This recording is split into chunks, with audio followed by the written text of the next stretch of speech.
Chapter 96. At night, there was a row of soldiers standing in front of Sun Fu's gate. It did not make sense to use soldiers to guard his own gate. However, Sun Xiangfu was like a bird that was startled by the twang of a bow. He did not care so much. All of the servants in the Fu were interrogated one by one. For the time being, nothing suspicious was found. Right Army Governor Xiao Ju and Imperial Censor Yuan Baozhen both lived in the Fu. Sun Xiangfu also noticed the undercurrent under these two's calmness. He sat in the room and sighed. Sun Ling had already learned the whole story from the servants and said, "Father, why are you still worried about this?" Sun Xiang felt extremely lucky. If you hadn't been so meddlesome and brought those women back to the residence, none of this would have happened. Father, I took them back to the Fu for my own use. I did not ask you to use them to entertain guests. Sun Ling could not take it anymore and rolled his eyes. Now that there is trouble, how can you blame me? Those women are useless. If they wanted to assassinate someone, they should have succeeded in one try. Who knows who will benefit if they died for nothing? Before he finished, Sun Ling's mouth was covered by Sun Xiangfu, who rushed over. Sun Xiangfu looked around and scolded, "Do you want to die? Saying such things. I did not say anything wrong." Sun Ling moved closer and said in a low voice, "Father, do you also not like that Xiao Ju?" Sun Xiangfu did not speak. Was this a question of whether he liked her or not? Compared to whether he liked Xiao Ju or not, he should be more worried about whether Xiao Ju liked him or not. I heard that military governor Xiao and Darren Yuan seem to have some disagreements. When the two of them fight, you just need to sit on the mountain and watch the tigers fight. Darren Yuan is not bad and is friendly. You can help him secretly. The enemy of an enemy is a friend. Sun Ling said, "If something really happens in the end, you will have gotten rid of Xiao Ju and become friends with Darren Yuan. Wouldn't that be killing two birds with one stone?" He thought his words made sense. Sun Xiangfu suddenly slapped him on the head. Sun Xiangfu scolded, "How can it be as simple as you say? You didn't see it today. Xiao Ju." He thought of something and fear flashed across his eyes. She's not easy to deal with. Inside the room, Yuan Baozhen sat in front of the table, his expression uncertain. The average-looking guard was standing behind him, but his eyes were also flickering. "Xiao Ju is suspicious of me." After a moment, Yuan Baozhen said, "If today's matter doesn't work, I'm afraid there won't be another chance." "Why would he suspect you?" The bodyguard, the man named Ding Yi, asked. "I don't know." Thinking of what happened in Sun Xiangfu's study, Yuan Baozhen was angry. Xiao Ju's suspicion was blatant and her tone was arrogant. He did not know how to respond. He had just arrived in Liangzhou City and had never interacted with Xiao Ju before. No matter what, Xiao Ju should not suspect him. Also, how could Qing Lisu be blind? Yuan Baozhen frowned. Was this also arranged in advance? Ding Yi shook his head. "I've never heard of it. There was no point in suspecting him. Now that all the assassins were dead, no one was alive. Even if he was full of questions, there was no one to answer." "That Qing Lisu is a bit strange," Ding Yi said. "If he hadn't stopped them today, perhaps Xiao Ju would have drunk the poisoned wine." With his reminder, Yuan Baozhen remembered something. At the banquet tonight, when Xiao Ju raised her wine cup, Qing Lisu's shout of, "Don't drink it," came suddenly and loudly, causing the assassins to act prematurely. If he hadn't stopped them, they wouldn't be in such a difficult situation now. How did he know that the wine was poisoned? Yuan Baozhen muttered. After a moment, he stroked the oil lamp on the table and said, "Since Xiao Ju and the others are in the residence, this is our chance. I'll test Qing Lisu tomorrow. If this young man is really blind, maybe we can use him to tie down Xiao Ju and save the country." He Yan didn't know that in these invisible places, there was a surging undercurrent. At this moment, she was sitting in the room, arguing with Fei Nu. After her eyes were damaged, Xiao Ju called Fei Nu to guard He Yan's room. After all, there were already assassins in the Sun residence. Who knew if there would be more hidden people among the servants? He Yen didn't feel at ease if he was alone. With Fei Nu guarding, it was much safer. Brother Fei Nu, please leave. I can really do it myself. He Yen had a headache. You can't see, Fei Nu's reply was very stiff. Young master asked me to guard you. Then you can just guard the door. If you were to be my personal servant, I would be very uncomfortable. He Yen replied seriously. Can you leave? Forgive me for not being able to comply. Why are you the same as your master? Can't you be more reasonable? Xiao Ju had just arrived at the door when he heard this sentence. He stopped and stood at the door. What happened? Fei Nu said, Young master. Without waiting for Fei Nu to finish speaking, He Yen had already looked in the direction of the door. Her eyes were still covered with cloth and her hands were clutching some clothes. Is uncle here? Brother Fei Nu is crazy. He wants to help me bathe. Fei Nu's lips moved. He seemed to be speechless at her insulted expression. He explained, he can't see. I'm afraid, uncle. It's not like you don't know that I have a fiancé. My body is as clean as ice and as clean as jade. How can it be seen by others? That young man's voice was bright and cheerful. The desolation and panic from before had already been swept away, and he was back to his usual unreasonable appearance. If I were to break up because of your marriage, big brother Fei Nu, would you be able to compensate me with a fiancé? She muttered, you don't even have one yourself. Fei Nu, Xiao Ju looked at her and mocked, are you sure you won't drown? The bathtub was placed behind the screen in the middle of the room. The water was not deep. Perhaps it was because the days in the Sun residence were so extravagant that there was a circle of flower petals scattered on top of it. He Yen had never used such an exquisite flower bath when she was a woman. Now that she was a man, she actually used it. Uncle, did you forget that in Liangzhou, I could shoot a sparrow in the sky blindfolded? How can I drown? He Yen said, don't worry. Besides, if I really become blind, I can't let others do things for me for the rest of my life. Uncle, you have that possibility, but I'd better forget about it. Fei Nu was also speechless. He had seen many brothers in the 9 Banners Battalion. Occasionally there would be some who were missing an arm or a leg. Although they could pass their days with a smile, in any case, they would be depressed for a period of time. He Yen was the first person he had ever seen to recover from this kind of mood. If it were not for the cloth covering her face, people would wonder if she was really blind. Xiao Ju saw that she was full of vigor, so she did not feel like paying attention to her. She only said to Fei Nu, come out. Fei Nu followed Xiao Ju out. He Yen finally breathed a sigh of relief when the door was closed. She did not remove the cloth covering her face. She took off her clothes and entered the bathtub, soaking her whole body in the water. If someone else was here, they would be surprised. She did this just like any other ordinary person.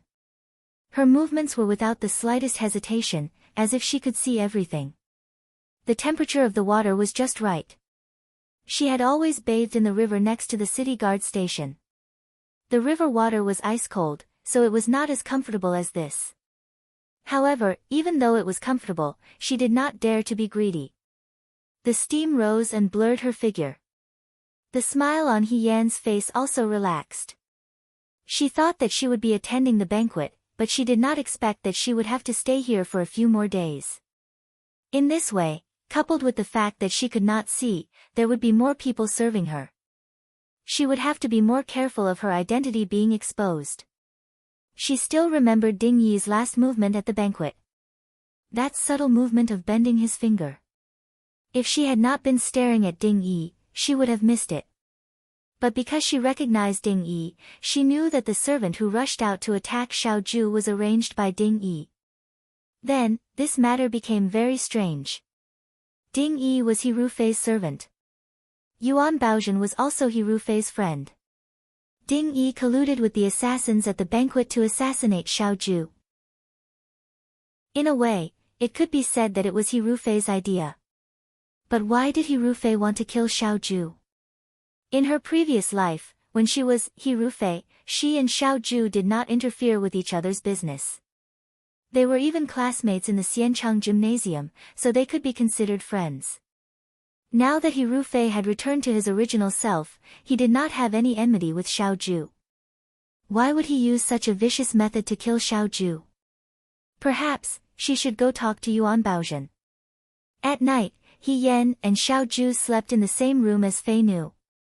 Because they were afraid that there would be other assassins in the Sun residence, they did not separate.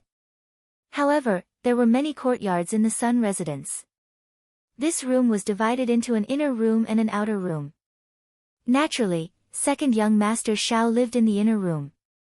In the outer room, Fei Nu and He Yan each slept on one side of the outer room. He Yan felt that this way of sleeping was as if she was protecting Xiaoju. Thinking about how she was injured because of Xiaoju, she did not expect that she would not even be able to sleep on the inner room. Thinking about it, she really felt that it was not worth it. However, she did not think for long before He Yan fell asleep. This sleep was actually very peaceful. Early the next morning, He Yan was woken up by Fei Nu. She sat up, her eyes were filled with darkness. She subconsciously asked, "What time is it?" 7 in the morning. Fei Nu replied. "Oh." He Yan touched the cloth covering her eyes again. This time, she directly untied it. From darkness to light, if one was able to see, they would definitely have to squint their eyes to adapt. However, He Yan only opened her eyes and did not feel the slightest bit of discomfort. Fei Nu's heart sank. She asked, "Can you see?" He Yan blankly shook her head. There was a moment of silence. "Maybe, it will be fine in a few days." Fei Nu clumsily comforted her. He did not sympathize with He Yan. However, he heard that during the banquet last night, He Yan not only reminded Xiaoju, but also personally helped Xiaoju deal with the assassins. These were two different things. Although this young man's identity was suspicious, he had not harmed Xiaoju so far. "Is uncle not here?" He Yan asked. Young master went out. He Yan nodded again. After thinking for a while, she covered her eyes with the cloth again. Fei Nu was surprised. "Why are you wearing it again?" The herbal medicine had already been used for a day and was no longer effective. Today, He Yan did not complain that her eyes hurt, so the cloth was useless. Wearing it was actually uncomfortable. "It's better to wear it to remind others that I can't see now." He Yan smiled. People have to be more tolerant towards a blind person. I can't avoid others, but others can avoid me, right? Between wearing the cloth and not wearing it, it was obvious that the former looked more like a blind person. Fei Nu's heart trembled. It was as if something flashed through his mind. After a moment, he did not say anything. He only said, "Let's go and eat first." He Yan nodded. Xiaoju was not here. After Fei Nu and He Yan freshened up, they sat in the room and ate. The food was also bought by Fei Nu in advance. He Yan did not want Fei Nu to help him. He ate very slowly, but his movements were steady. He did not spill the soup. The maids that Sun Xiangfu called were all dismissed. With Xiaoju as an example, He Yan did not dare to trust any of the maids here. After eating, Fei Nu ordered the maids to clear away the leftovers on the table. He Yan sat alone for less than a moment when someone's voice sounded. The footsteps were very light. If it was not for her excellent hearing, it would be difficult for ordinary people to hear. It was not one person, but two people. Xiaoju did not need to be like this. When Fei Nu left, He Yan already knew who it was. However, she did not show it on her face. She still sat quietly, as if in a daze. The footsteps fell in front of her. It seemed that the person was carefully observing her. He Yan's eyes were covered with the cloth and did not move. After a while, the person did not seem to find any flaws. Suddenly, he said, "Young Master Cheng." "Ah." He Yan jumped in fright and almost fell from the chair. She stood up in a hurry and knocked her foot on the table leg. She cried out in pain. Someone came to help her and said, "Are you okay?" He Yan opened her hands and grabbed randomly. She said, "Who is it?" He grabbed the corner of a person's clothes. That person comforted her kindly, "I am Yuan Baozhen. I am not a bad person. Young master, don't worry." He Yan calmed down and breathed a sigh of relief. She said with lingering fear, "So it is Imperial Censor Yuan. I thought it was those assassins again. I was scared to death. Why didn't you say anything when you came in?" I am sorry. I did not expect to scare young master." Yuan Baozhen said with a smile, "I heard that young master is blind, so I came to see you." When he said this, although his tone was concerned and distressed, there was no smile on his face. He stared at He Yan's expression, as if he wanted to see whether He Yan was really blind or not. However, He Yan's eyes were covered with cloth and could not see anything. If one could not see a person's eyes, it would be difficult to see through their expressions. His head was leaning to the extreme. Normal people might not be able to notice this, but He Yan could clearly feel it. The person she grabbed was Ding Yi. Yuan Baozhen was greedy for life and afraid of accidents, so he would not go forward directly. However, his eyes were like maggots in a tarsal bone. It was hard to ignore. Even so, He Yan did not show it at all. She seemed to be a little distressed, but with a youthful indifference, she said, "Yes, I can't see now. However, uncle said that he would find a godly doctor to cure me, so it should only be temporary." It would have been better if she did not say this. Once she said this, it almost made people believe that she really could not see. This was because the title of godly doctor carried a kind of comforting and perfunctory meaning. It was used to coax children. Yuan Baozhen sat down on a chair next to her. He shook his head and sighed, "I did not expect young master to be injured on this trip." Fortunately, no life was harmed, and military governor Shao is also fine. As he said this, he seemed to think of something. He looked at He Yan and asked in confusion, "Young master, last night at the banquet, how did you know that there was an assassin at that time and did not let the governor drink that cup of wine?" No one knew whether that cup of wine was poisonous or not. Therefore, Yuan Baozhen asked very coincidentally and did not mention the wine at all. He only said that there was an assassination. He Yan sneered in her heart. He was testing her. She raised her head, as if she did not know where Yuan Baozhen was. She hesitated for a moment before saying, "I did not know there was an assassin at that time. I only saw a flying insect fly into uncle's wine cup." Ding Yi and Yuan Baozhen did not expect this answer. The two of them were stunned at the same time. Yuan Baozhen asked, "Flying insect?" "That's right, you don't know, but my uncle loves cleanliness," He Yan sighed. "If his clothes are stained with dust, he will immediately change them. If his shoes are stained with mud, he will never wear them a second time. There are flying insects in the wine cup. If he drank it, I don't know how angry he would be. At that time, I only wanted to remind him not to drink it and change the cup.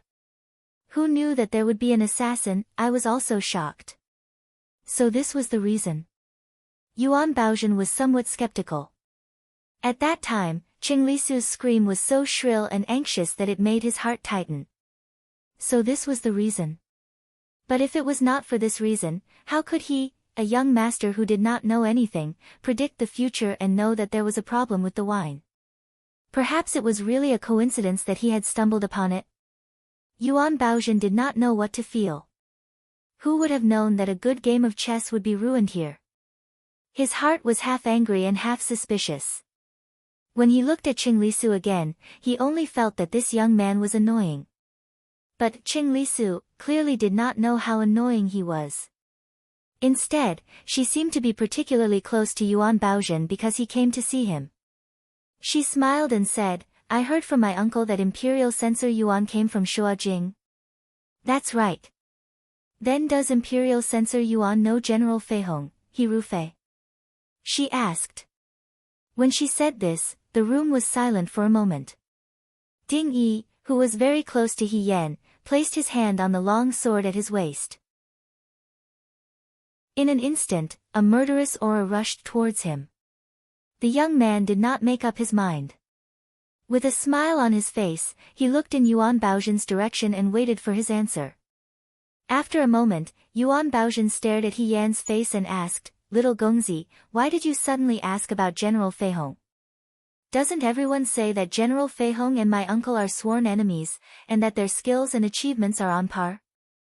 I have never seen General Fei Hong before, so I don't know how his skills are, and I don't know how he looks. Since Imperial Censor Yuan came from Shuajing and is also an official of the same court, perhaps you have seen him before.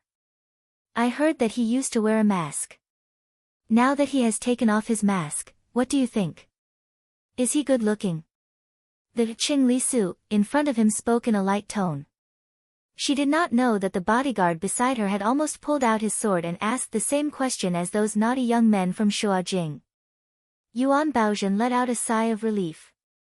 For a moment, he thought that this young man had discovered something and almost wanted to kill him. "I have seen him before. He is born, very handsome.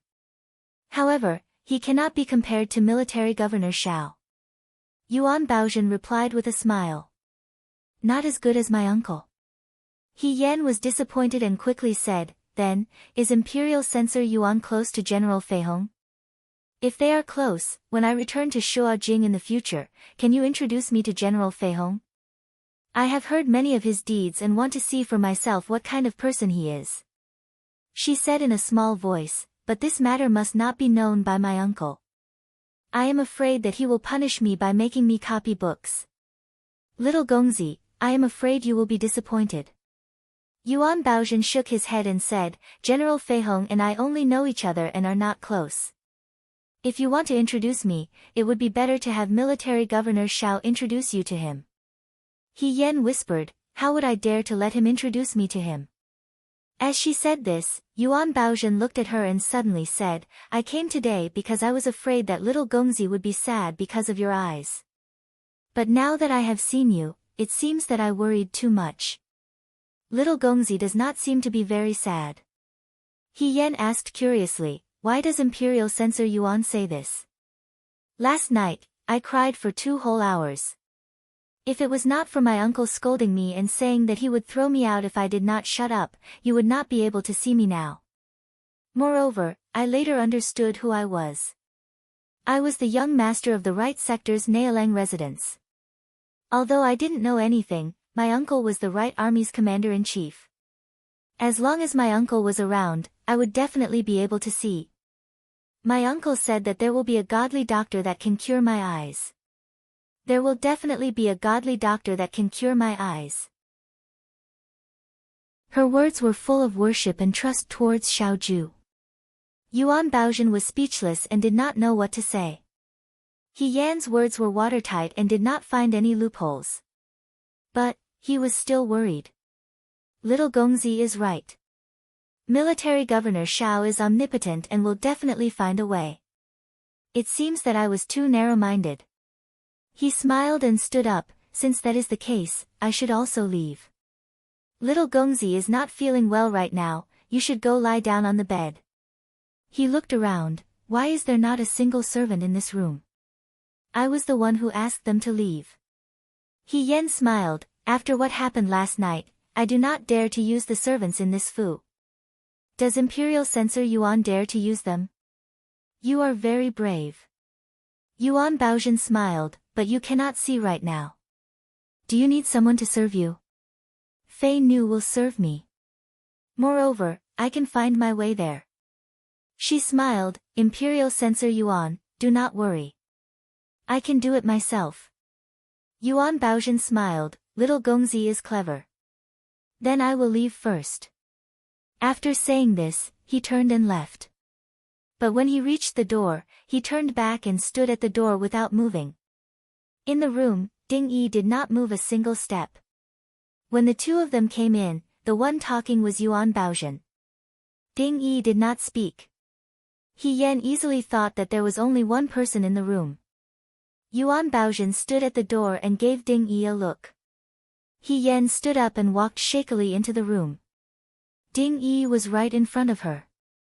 She could feel that there was an email piercer hidden in her sleeve. She had taken it from Ying Yu last night. She had already thought about how to dodge if Ding Yi attacked her. She also knew how to stab this email piercer into his heart. The young man's eyes were covered with cloth. He did not reach out to take it. She held on to the wall and slowly walked into the room. The people in the room were probably afraid that she would trip because of her inconvenience, so they moved all the chairs to the side. From the table to the bed, there was nothing. She only needed to hold on to the wall and feel her way through. He Yan did the same. She walked until she was close to the bed. Ding Yi bent down and placed a stool in front of her. The young man did not feel anything and took a step forward. With a clang, he tripped and fell forward. He fell at a bad time and hit the edge of the bed. He screamed and his forehead immediately became swollen. He fell to the ground. Half of his body was on the ground and his hand was scraped. He did not get up for a long time. Ding Yi shook his head at Yuan Baozhen. Yuan Baozhen saw this and turned to leave. Ding Yi also quietly followed him. He Yan was the only one left in the room. He Yan covered his head and screamed in pain. No one saw, but she sneered. Chapter 97. He Yan did not sit up immediately. Instead, she held her head and groaned. She was thinking about something else. Yuan Baozhen was really here to test her. First, he wanted to know how she found out about the wine. Second, he wanted to see if she was really blind. This person was very meticulous.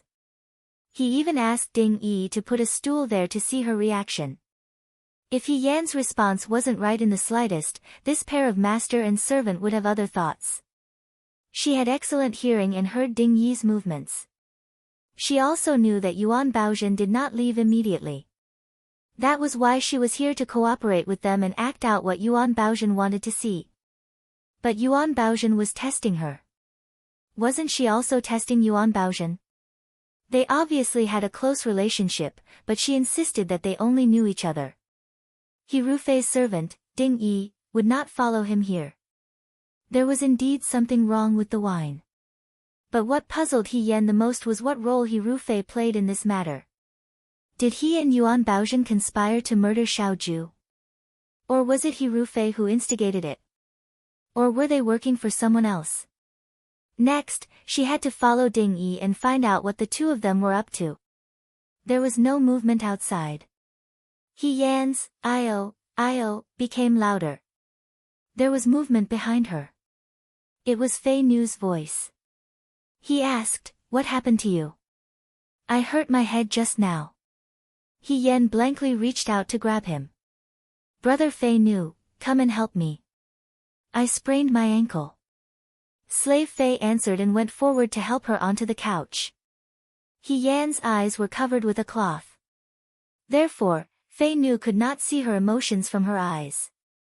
Naturally, he did not know what He Yan was thinking. In fact, the act just now was not only for Yuan Baozhen, but also for Fei Nu. Yuan Baozhen and Ding Yi were so focused on testing He Yan that they didn't notice that Fei Nu had been standing at the door and listening to what was going on inside. They did not notice, but He Yan did. Fei Nu only ordered people to remove the bowls and plates. Why did he leave for so long? It was nothing more than the mantis stalking the cicada, unaware of the oriole behind. He Yan didn't know why, but he always felt that Xiaoju and Fei Nu didn't trust her. This wasn't a big deal. Of course, they wouldn't trust someone they didn't know. However, she sensed that not only did Xiaoju not trust her, but she was also wary and suspicious of her. He Yan was also confused. She didn't think she had done anything that would make people suspicious. Now that she was here, she didn't even have any interactions with Yuan Baozhen in the past. She didn't know why she was suspected. Forget it, if they were suspicious, then so be it. One act was enough to deceive two people. He Yan said, "Brother Fei Nu, where did you go just now?" That imperial censor Yuan came to sit for a while, but you didn't see him. Fei Nu avoided her question and only asked, how's your head? He Yan touched her head and said, it's swollen. I don't know when it'll go away. She sighed heavily again, this is really a trap. I think that little brother of mine is quite smart. It's right that he didn't come. This is much more dangerous than being forced into a marriage. If Qing Lisu was here, she wouldn't know what would happen. Sit down and rest for a while. Fei Nu's voice was emotionless, I'll be at the door. Call me if you need anything. He left again. He Yan lay on the bed. She was covered with a cloth, so Fei Nu couldn't see her expression. She also couldn't see Fei Nu's reaction. She thought that he was expressionless. She didn't know when Xiao Ju would come back. By the time Xiao Ju came back, it was already late at night. On this day, He Yan and Fei Nu stayed in the Sun residence and didn't do anything. The wine and dishes that Sun Xiangfu sent over had to be tested for poison with silver needles. Because He Yan couldn't see, she simply slept in the room for the whole day. Fei Nu also stood guard at the door for the whole day. When Xiao Ju came back, Fei Nu, who was sleeping on the bed, immediately woke up. He got up and walked to Xiao Ju's side, saying, young master. Xiao Ju indicated for him to follow her into the room. Fei Nu glanced at He Yan on the bed. Under the dim light, she was sleeping soundly. When Fei Nu and He Yan entered the room, they didn't see the youth sleeping soundly on the bed. Her hands were gently tapping the mattress under her body. He Yan obviously wasn't asleep. After sleeping for the whole day, how could she continue to sleep at night? She wasn't a pig raised in the village. Second young master Xiao obviously had something to say to his confidant. She guessed that Fei Nu would also tell this commander-in-chief everything that happened here today. He Yan didn't have the guts to listen to the master and servant whispering to each other. Xiao Ju wasn't Yuan Baozhen. She knew real martial arts. Once she exposed herself, there would be too much trouble and the losses would outweigh the gains. However, she could imagine what Fei Nu would say to her. He Yan felt that she could fool Fei Nu with her acting today. As for whether she could fool Xiao Ju, she didn't know. In the room, the lamp was lit. Xiao Ju placed her sword on the table and sat down on the chair in front of the table. Young master, Yuan Baozhen came by today. Fei Nu said.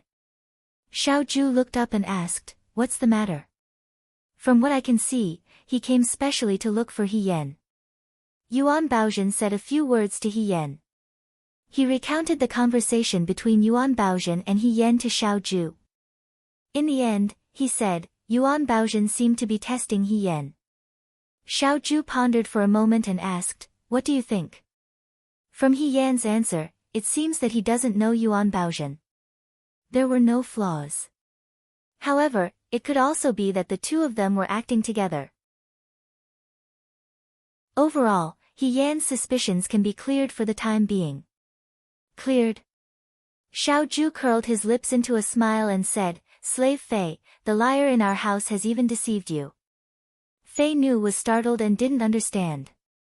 Don't forget, when He Yan competed with Wang Ba in archery, she once blindfolded herself and shot a bird in the sky.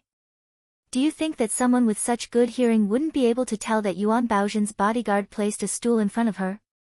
Young master, you mean, he could have avoided the stool, but he still fell. Firstly, he deceived Yuan Baozhen, and secondly, he deceived you. Xiao Ju said casually, this person is very good at deceiving people. What was a blind person like? Stumbling and panicking, when there was no one around, they couldn't do anything. They were very pitiful. This was the impression that ordinary people had of a blind person. Yuan Baozhen and Fei Nu were ordinary people. Naturally, they would think the same. Seeing He Yan fall and be helpless, it was exactly what a blind person would look like. But He Yan was not an ordinary blind person. Even if she was blindfolded, she could still shoot better than other people.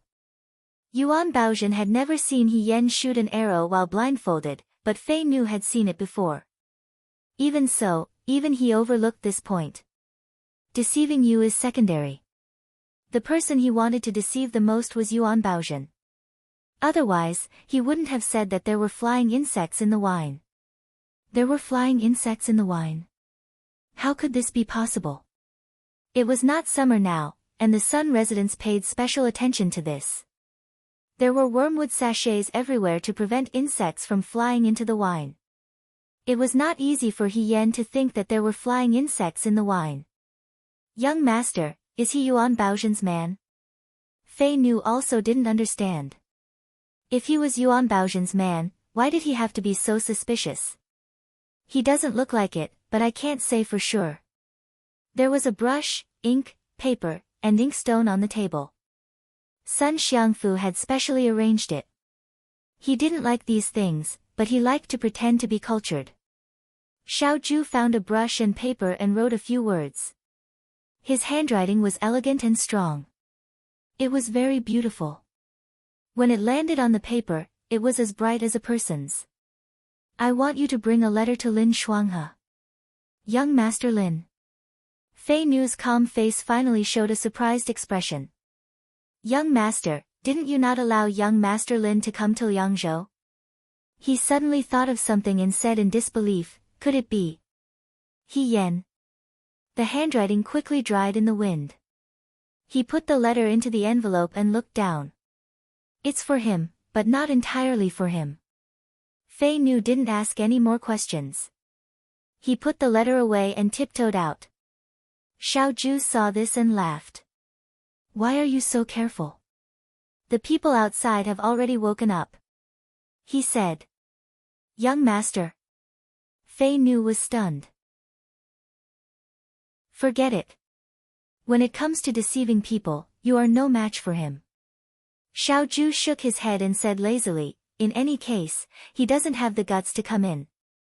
Fei Nu stood in place and thought for a while before leaving the room. After he left, Xiaoju flicked the wick of the lamp. In the light, his eyes were bright and oppressive. Su Jingfu, the night swallowed his whispers. When He Yan woke up, Xiaoju was already gone. He seemed to be very busy these 2 days. When He Yan woke up, he had already left. When he came back, He Yan was already asleep. They didn't even see each other. She guessed that what Xiaoju was doing was related to what happened at the banquet at the Sun residence. However, she couldn't go with him and could only sit here and wait. But she didn't want to sit here and wait.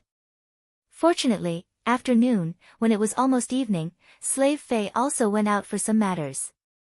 Before he left, he reminded her to stay in the room and not go out to avoid trouble. He Yan nodded in agreement. In fact, He Yan thought that the Sun residence was not as murderous as Fei Nu said. From what happened at the banquet, it could be seen that the assassin's target was only Xiaoju. Since Xiaoju wasn't around, the manor was 70% safer. The remaining 30% might not be able to defeat her. This morning, He Yan took off the cloth covering his eyes. It was because the cloth had been used for 2 days and needed a new one. However, the physician in the residence was scared away by Xiaoju last time and there was no one to make a new cloth for He Yan.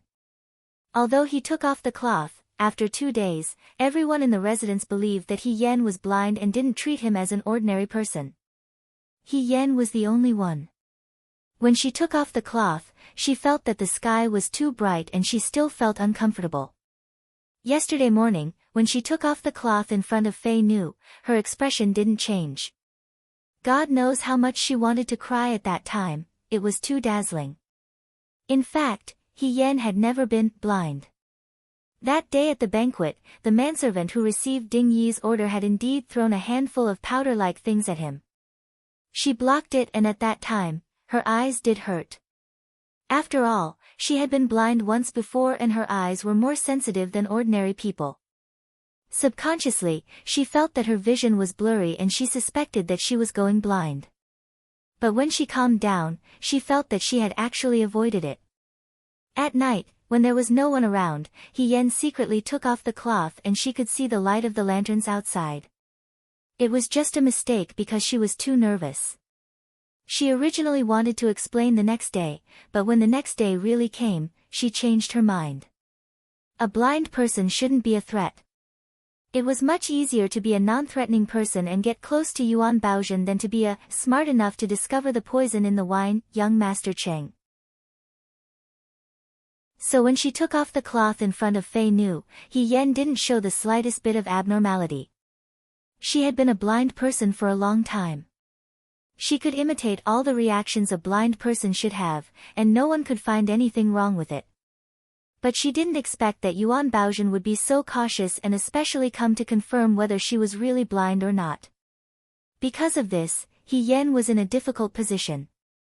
But at the same time, she was even more certain that He Rufei, Ding Yi, and Yuan Baozhen had something going on. He Rufei must have been involved in the murder of Xiao Ju. Although she didn't know what kind of grudge He Rufei had with Xiao Ju, the enemy of an enemy was a friend. Now, she and Xiao Ju were on the same side. She had to find out what Yuan Baozhen and Ding Yi wanted to do. He Yan tied up her hair and quietly went out. Everyone knew that young Master Cheng couldn't see. Other than going to the toilet, he stayed in his room every day. Moreover, these days, everyone in the residence was in danger. Sun Xiangfu was busy cleaning himself, so He Yan didn't have anyone to care about her. Luckily, she had a good memory. On the first day she came to the Sun residence, she already knew the way to the Sun residence. But He Yan didn't know where Yuan Baozhen lived. Just as she was in a dilemma, she saw someone walking quickly through the garden. It was none other than Ding Yi. Good timing. He Yan praised her in her heart and quickly followed her. She moved very quickly and was used to finding a room to hide. Of course, because the Sun residence was luxurious, there were rockery and bonsai everywhere, giving her many places to hide. Along the way, no one discovered her. Finally, Ding Yi stopped in front of a room and pushed the door open to enter. For some reason, the room Yuan Baozhen lived in was very far away from the main hall.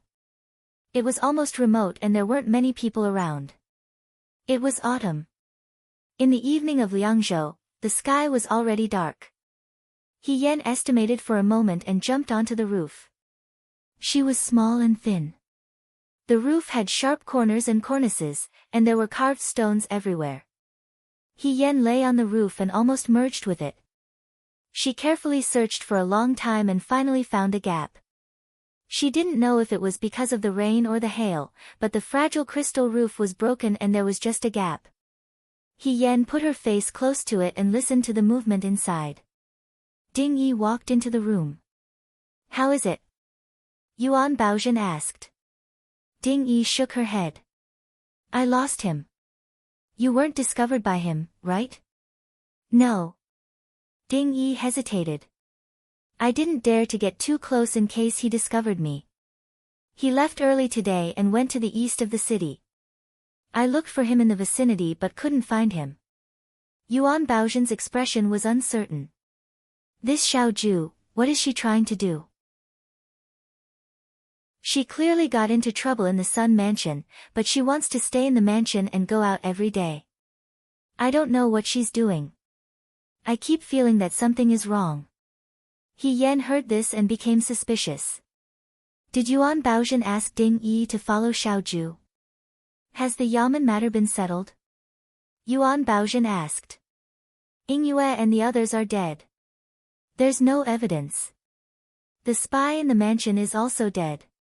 Since Sun Xiangfu was notified in advance, there shouldn't be any problems." Ding Yi paused. "I still don't understand.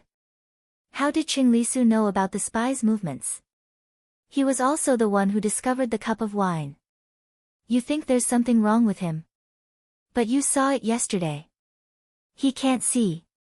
He's just an ordinary young man.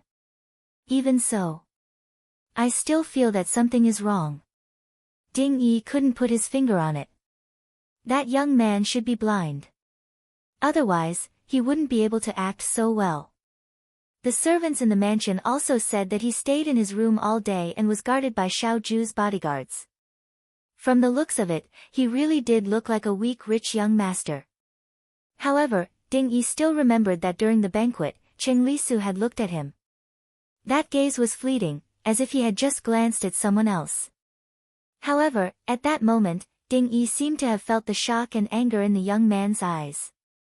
When he looked again, the young man had already looked away. It was as if what he saw was just an illusion. But was it really an illusion? Their conversation was lively, but He Yan's heart was filled with shock as he listened. Ying Yue is dead. There's no evidence. She told Sun Xiangfu. This meant that the assassination of Xiao Ju was indeed done by Yuan Baozhen. Perhaps Sun Xiangfu had even helped him. Now that Xiao Ju was still living here, wouldn't it lead others to continue to harm her? As she was thinking, she heard Yuan Baozhen ask, "Has brother He sent you any letters recently?" He Yan thought that this brother He was most likely referring to He Rufei. No. Before master left, he told me that I must succeed this time. Ding Yi said, "If I fail, I won't be able to answer to Prime Minister Su." Prime Minister Su. He Yan's heart skipped a beat. He Rufei asked Ding Yi to assassinate Xiao Ju because he wanted to answer to Prime Minister Su. In other words, He Rufei was working for Prime Minister Su. But who was Prime Minister Su? She knew the current Prime Minister, Su Jingfu, but she didn't know if he was the Prime Minister Su that Ding Yi mentioned. We've already failed. Yuan Baozhen was half angry and half disheartened. I didn't expect Xiao Ju to be so difficult to deal with. Now he's starting to suspect me. I don't know if I'll have another chance in the future. Xiao Ju is difficult to deal with, but he still has a blind nephew. Ding Yi said, "Since this person is blind and doesn't know anything, I think we can use him." What do you want to do? Yuan Baozhen asked. Don't forget what I used to do. Ding Yi said, I have my ways. Before he could finish, he heard a creaking sound above his head. A small piece of green fell. Ding Yi's expression changed. Who's there? He jumped out. Under the moonlight, someone's figure flitted past like a swallow. In the blink of an eye, she disappeared into the night. He Yan complained in her heart. Sun Xiangfu pretended to be cultured. Even the roof tiles were made of green crystal tiles. It looked good, but it was very fragile. Even a weak person like her would accidentally collapse if she leaned on it. What kind of logic was this? He Yan suspected that Sun Xiangfu was pretending to be weak. The purpose of using these tiles was so that no one could eavesdrop from the roof. If it was a normal man, he would have fallen down as soon as he leaned on the roof. Ding Yi was still chasing in the distance, but for some reason, he didn't call out to the servants of the Sun family to catch the assassin. Perhaps he was hiding something. He Yan was familiar with the roads here. She hid left and right, thinking about the conversation she overheard. Yuan Baozhen came to Liangzhou, Ding Yi came to Liangzhou, and He Rufei came to Shuajing. They all had one goal, which was to assassinate Xiao Ju. And the three of them had to answer to Prime Minister Su. Now, Xiao Ju was alive and well. All the men of sacrifice were killed. Yuan Baozhen was not satisfied and wanted to come again. Moreover, Ding Yi had his eyes on her, the blind and useless person. He wanted to use her, the blind person, to kill Xiao Ju. No matter how she thought about it, when one person used another person, it was nothing more than instigating a rebellion, holding her hostage, or being a weapon. Cheng Lisu and Xiao Ju were uncle and nephew.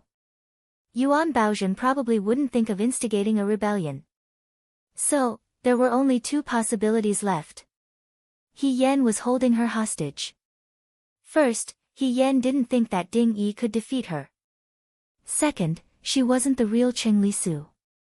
Xiao Ju probably wouldn't do something so stupid as to surrender for the sake of her nephew. As for the third possibility, being a weapon, they forgot the most important thing. He Yan was not blind. She had been on guard against Ding Yi since a long time ago.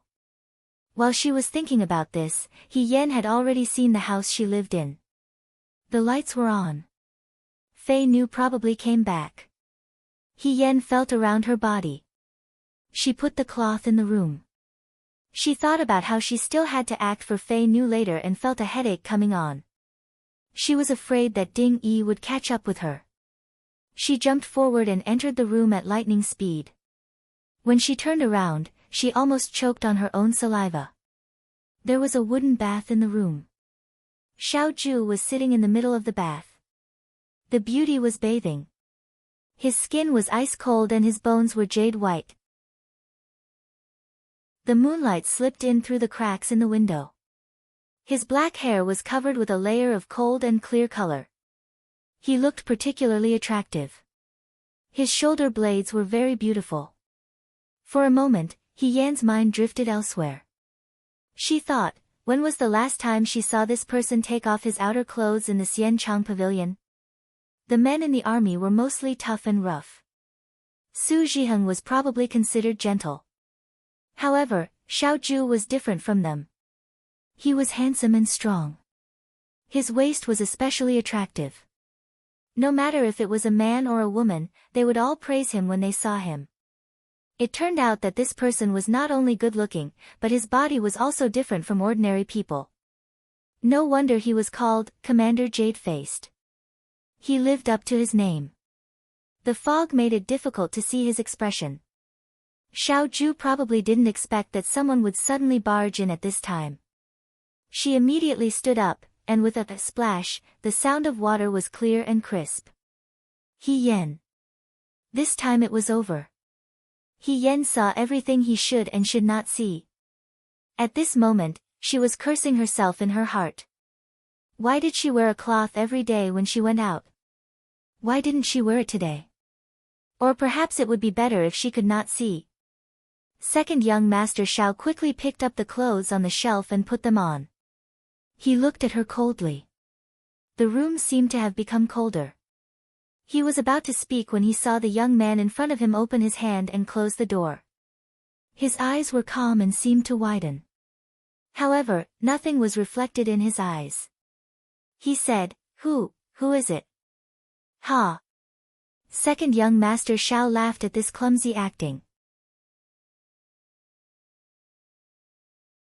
Chapter 98. Uncle? Are you uncle? He Yan revealed a surprised expression. Like a blind man touching an elephant, he opened his hands and scratched wildly. Where are you? Xiao Ju coldly looked at him acting and mocked. Don't you know how to shoot arrows blindfolded and identify people by their sounds? What, can't you tell where I am? He Yan's movements suddenly stopped. After a moment, he smiled embarrassedly. I was afraid that you would feel awkward. Uncle, are you bathing? The youth opened his eyes and stared unblinkingly in front of him. Even though he had already put on his clothes, Xiao Ju still felt uncomfortable. Where did you go just now? He asked.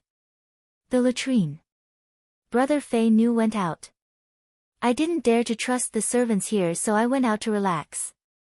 Uncle, why are you back so early today? He Yan asked. Brother Fei Nu hasn't come back yet. Xiao Ju turned sideways and put on his outer clothes, saying, Don't run around here. He Yan looked at him and thought about the conversation between Yuan Baozhen and his servant. He said, Uncle, have you been investigating the assassination at the banquet these past few days? Did you find anything? Xiao Ju glanced at him and asked, What are you trying to say? You say. Is it possible that someone from this residence harmed you? You see, even though Magistrate Sun said that he didn't know anything, the incident happened in his residence. How could he not know anything? That doesn't make sense, right? There's also Imperial Censor Yuan. He Yan racked his brains and hinted, I think he's very strange. Oh, what's strange about him?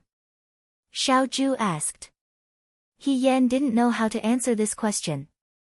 He couldn't say that he went up to the roof and eavesdropped on their conversation. Furthermore, he was blinded by his bodyguard in his previous life. He Yan could only say, Imperial Censor Yuan came to find me once and asked me some strange questions. If you want me to answer, I can only say that my intuition is wrong. Uncle, you should be wary of them. The young man groped for a chair and sat down. He spoke in a serious tone, which surprised Xiao Ju. He slowly asked, you want me to be wary of Yuan Baozhen? That's right. Think about it. If they really did harm to you, they would definitely do it again. Uncle, you are usually not in the mansion, so you don't have to worry. But that's not right, you are usually not in the mansion, so why are you still living here? He Yan suddenly thought of something. Since he had to live in the Sun residence, he had to go out every day. Wasn't this contradictory? You should spend more time on your eyes instead of worrying about these things, Xiao Zhu said calmly. Are you really blind? He Yan's heart skipped a beat. He played dumb and said, of course. What good would it do me to pretend to be blind? Her words were powerful and resonant. Xiao Zhu looked at her again and felt that all her actions were like that of a real blind person. If she was really pretending, then she was really too powerful. However, this person was used to lying. Otherwise, she wouldn't have even fooled Fei Nu. He Yan saw that Xiao Zhu didn't say anything and was afraid that he would continue to talk about this topic. He smiled and said, Uncle, weren't you bathing just now? Did I disturb you by coming in? Do you want to continue? You can continue. I will guard the door. I can guarantee that no one will come in and no one else will be able to come in. After saying this, he groped for the door and opened it. He went out and sat on the steps outside. He guarded the door like a door god. Xiao Zhu, He Yan didn't listen to the movements in the room. He didn't know if second young master Xiao was in the mood to continue bathing. In any case, He Yan's mind was in a mess. Too many things had happened today. He didn't know what to think about first. He Rufei, Prime Minister Su, Yuan Baozhen, and Ding Yi's conspiracy were mixed together. In the end, it looked like Xiao Zhu was bathing. Ba ba ba, He Yan scolded. He thought that even if this person wasn't blind, after all this, he would probably become blind. Although she was a woman, when she thought about it carefully, she didn't know who had taken advantage of who. It was about the same. The next morning, Xiao Zhu disappeared again. After Fei Nu came to bring her food, she also disappeared. He Yan didn't know what the master and servant were doing every day. He Yan sat on the bed and wondered if he should sneak out to follow Yuan Baozhen and his bodyguards. However, after what happened last night, Yuan Baozhen would definitely keep a close eye on the roof. The roof of the Sun family was fragile and it was not suitable for him to climb it again and again. Who knew that before He Yan could come to a conclusion, Ding Yi came to his door. He stood at the door and said respectfully, Young Master Cheng. He Yan looked up. Ding Yi's voice was respectful and polite. Lord Yuan invites you to have tea. What kind of tea? He Yan asked casually. I'm quite picky about my tea. We have all kinds of tea. Ding Yi smiled. If young Master Cheng doesn't want to, I'm willing. He Yan supported himself on the bed and stood up. I'm really bored here alone. It's rare that Lord Yuan remembers me and accompanies me to relieve my boredom.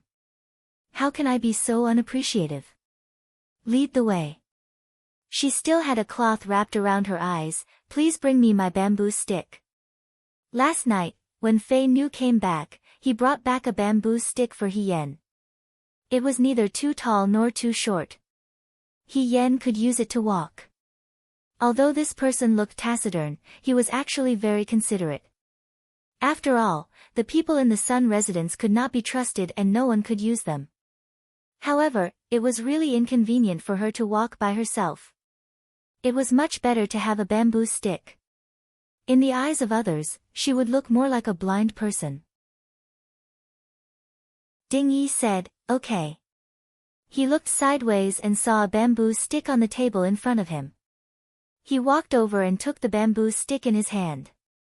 As he walked in front of He Yan, he handed it over and said, Young Master Cheng, please take it. He Yan shakily reached out to take it. Just as she was about to touch the bamboo stick, Ding Yi suddenly withdrew his hand.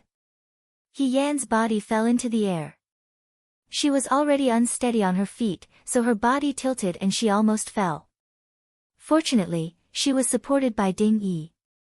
Ding Yi said, Are you alright, young Master Cheng? I'm fine. He Yen said with lingering fear, I almost fell. Then, she said in a sad tone, I can't even carry things now. It's all my fault. Ding Yi said with guilt, I should have directly handed it to young Master Cheng. I caused you to be frightened. Although he said this, his eyes were fixed on He Yen, trying to find a flaw in He Yen's face. Unfortunately, once both eyes were covered by the cloth, it was really difficult to guess the changes in He Yen's expression. He also did not know. He Yen looked at the person in front of her and sneered silently in her heart. She had changed the cloth last night. It was a black cloth. She used a needle to make a very small gap near the eyes. It was not much, just a small gap. Through this small gap, she could see the movements of the person outside. In the eyes of an outsider, He Yen was just a blind person whose eyes were covered by the cloth. He Yen saw Ding Yi's probing and the way he stared at her face. She did not expect that Ding Yi was still suspicious of her. But why? Last night, she had escaped extremely quickly, so Ding Yi shouldn't have discovered any clues. If she had reminded Xiaoju not to drink the wine at the banquet, then the last time Yuan Baozhen came over, the probing should have ended. Why did he keep probing her like this? He Yen could not figure out the reason. She leaned on the bamboo stick and said, forget it. It's none of your business. Let's go. Let me help you, Ding Yi said. No need, He Yen said, if I really can't see anymore, I will have to get used to this kind of life sooner or later. Why do I always need help? Besides, I have the bamboo stick. It's just that I walk slower. I can still keep up. You can just tell me where to go. The young man's voice was stubborn. It sounded like he was competitive even if he was blind. Ding Yi did not find any loopholes. She said, then please follow me, young Master Cheng. He walked forward. As he walked, he told He Yen where there were steps and where to turn left or right. He Yen actually walked very slowly. The bamboo stick tapped on the ground, making a duck duck duck sound. He was very careful. He walked seriously. Ding Yi was also very patient. He kept guiding her. However, He Yen could see from the corner of his eyes that this person was staring at her every tiny movement. He was still trying to find any loopholes that she might make. If she was pretending to be blind, she would more or less show some common habits when walking. People who were close to her would be able to notice that something was wrong if they paid more attention. However, He Yen had come prepared. She was wearing a cloth. He could remember the days when she was in the Su family. She had also been blind before. There was no need for her to pretend. She just had to act like she did in the past. Of the two of them, one was pretending to be blind and the other was observing. They were both on guard against each other. In the end, the one who was pretending to be blind was more skillful. They walked and stopped and did not reveal any loopholes. They had already arrived at the gate of Yuanbao town. Ding Yi said, young Master Cheng, be careful of the steps. We are here. He Yen tapped on the bamboo stick. Following the guidance of the bamboo stick, he walked up the steps shakily and followed Ding Yi inside. The room that Yuan Baozhen lived in was on the side of the shade. It seemed that it was very difficult to see sunlight on normal days. The moment she entered, she felt that it was dark. There was even a lamp during the day. There was a teapot on the small table. There were a few teacups and a plate of snacks. Ding Yi led her to sit down in front of the small table. Yuan Baozhen raised his head and smiled at He Yen kindly.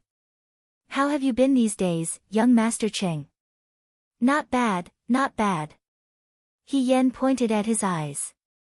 Except for here. Haven't you gotten better these days? No. He Yen sighed.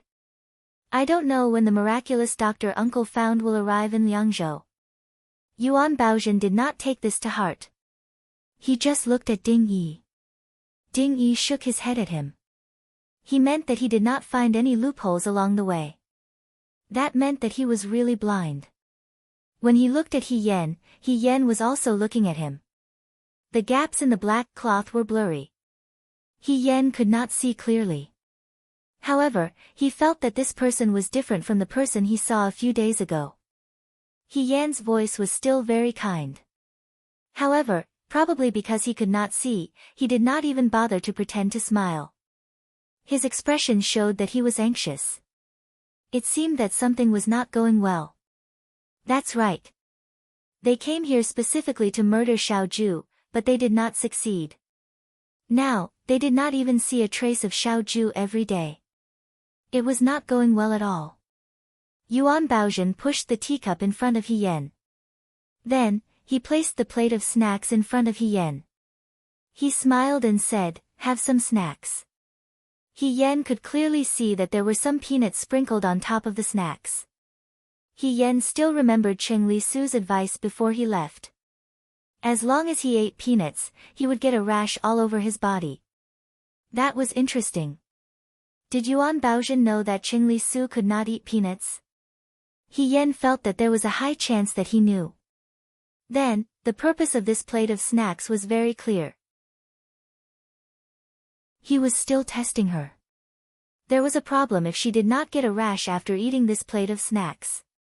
There was a problem if she did not eat this plate of snacks. He Yan thought that he was worthy of being tested by Yuan Baozhen again and again. She did not take the cup of tea or the snacks. Instead, she smiled and said in a strange tone, "Lord Yuan, I can't really drink tea and eat snacks." Yuan Baozhen's eyes moved. "Why?" "After you found out about the banquet, my uncle did not let me eat or drink in the residence. Every day, my food is delivered by slave Fei.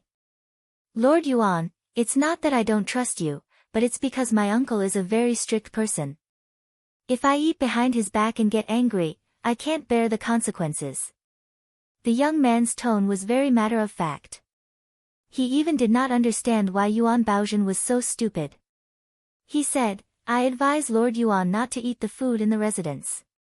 Endure the desire for good food. Do not lose your life because of it." The young man's reply was very fast. There was no clue at all. For a moment, it was hard to tell whether he was telling the truth or lying. Yuan Baozhen smiled. "The tea and snacks here are also bought by your servant outside. The food outside is even more dangerous."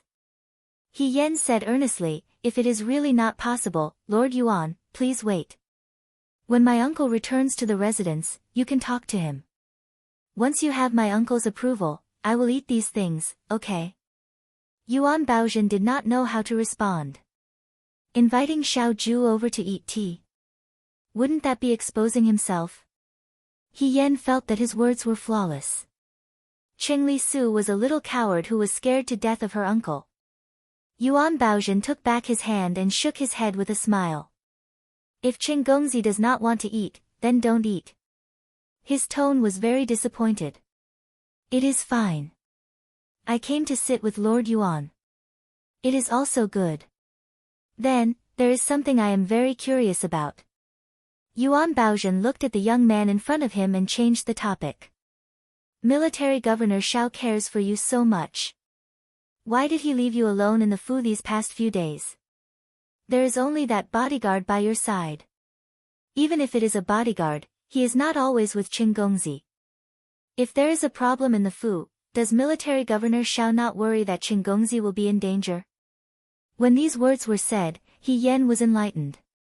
He suddenly understood why Yuan Baozhen and his servant would not let him go. Because Xiao Ju left her nephew alone in the Sun Fu. This was not a reasonable thing to do. The reason Xiao Ju did this was because He Yan knew martial arts.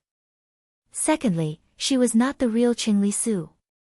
She did not have any blood relations with Xiao Ju. The cold second young master Xiao would not treat her differently. But in reality, if the real Cheng Li Su was here, Xiao Ju would definitely think of a way to ensure his safety. Unlike now, where He Yan was left alone in the Sun Manor. Her entire body was written from head to toe as if she was an abandoned concubine who was disliked and banished to the cold palace. He Yan always knew his place. Therefore, he did not feel anything was wrong. But in the eyes of others, it was wrong. She suddenly realized that this was the reason why Yuan Baozhen and his servant felt something was wrong and stared at her. But Xiao Ju was such a smart person. How could she not have thought of this?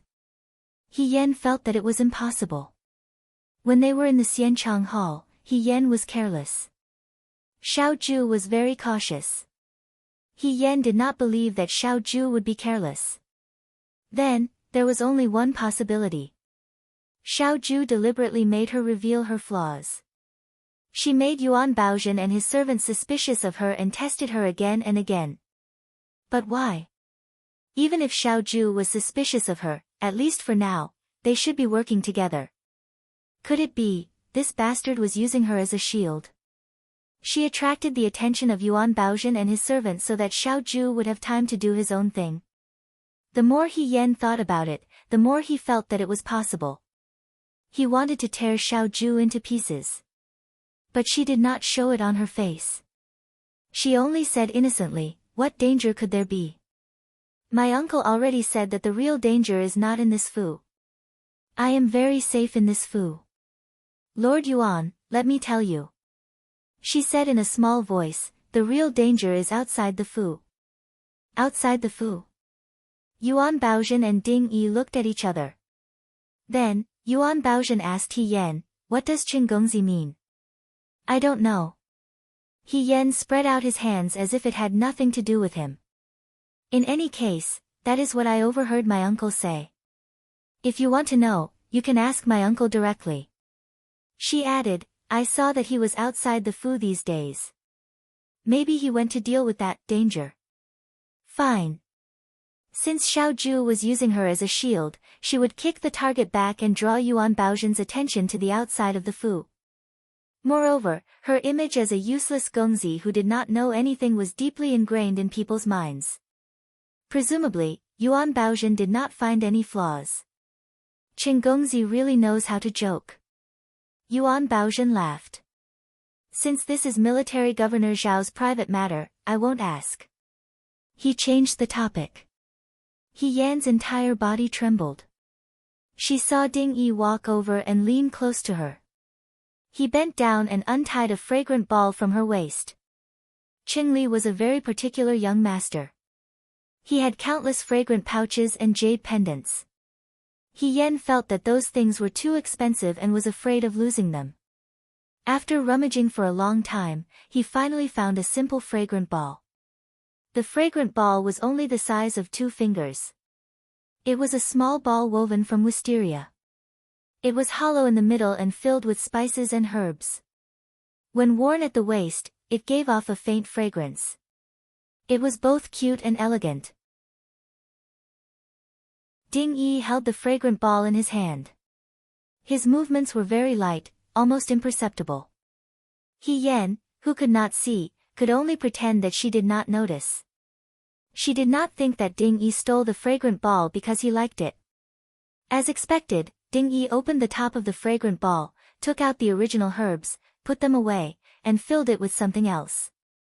It could not be anything good.